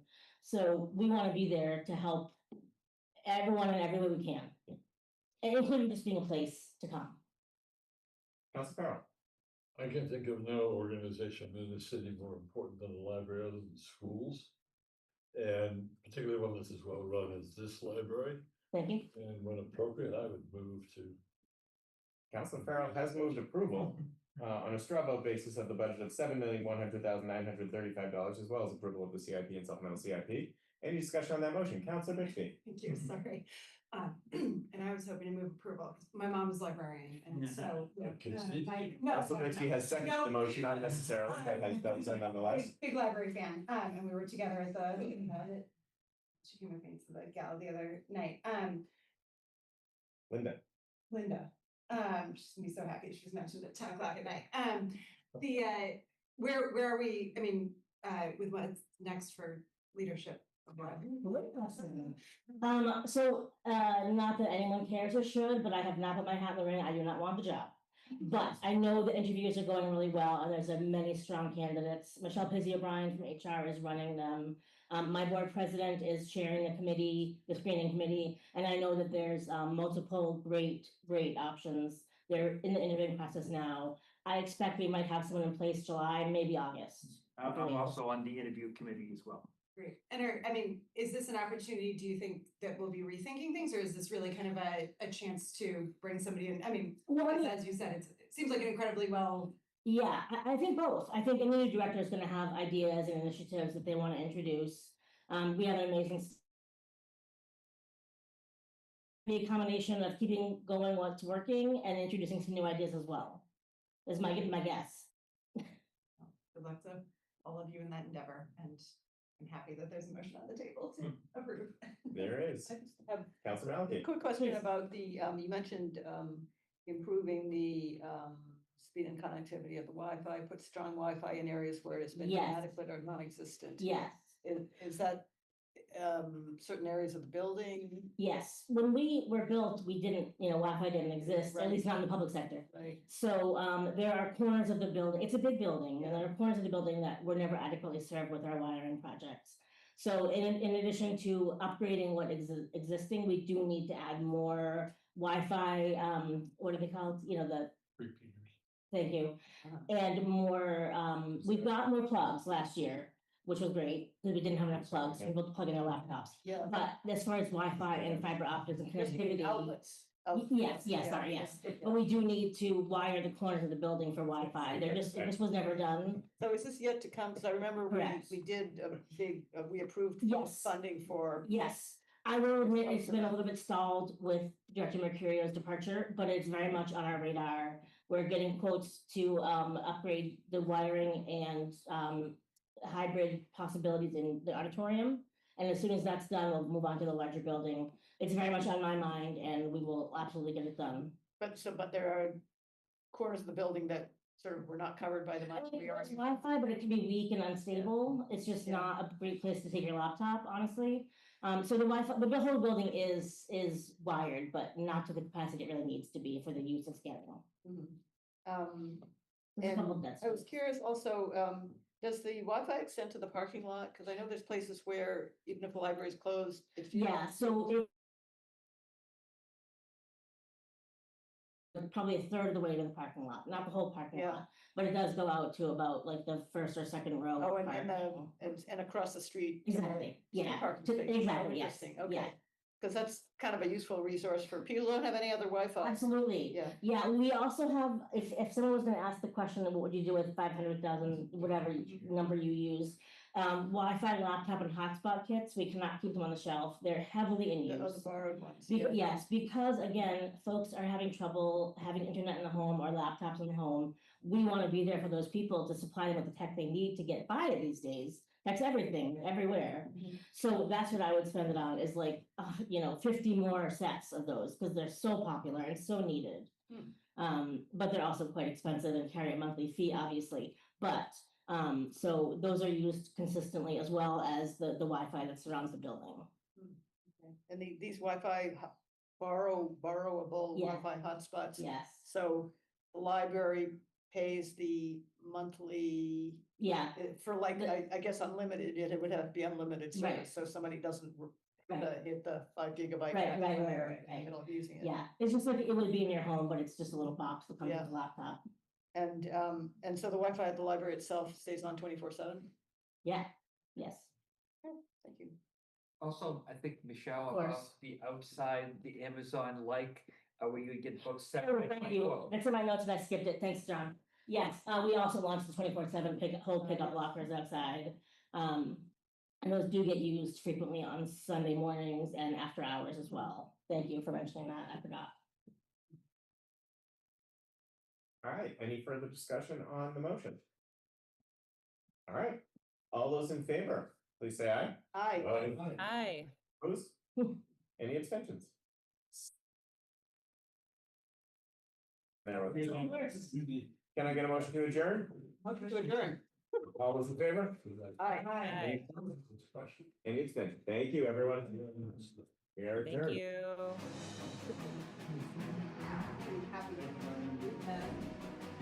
All the fun departments. Yeah. All the fun group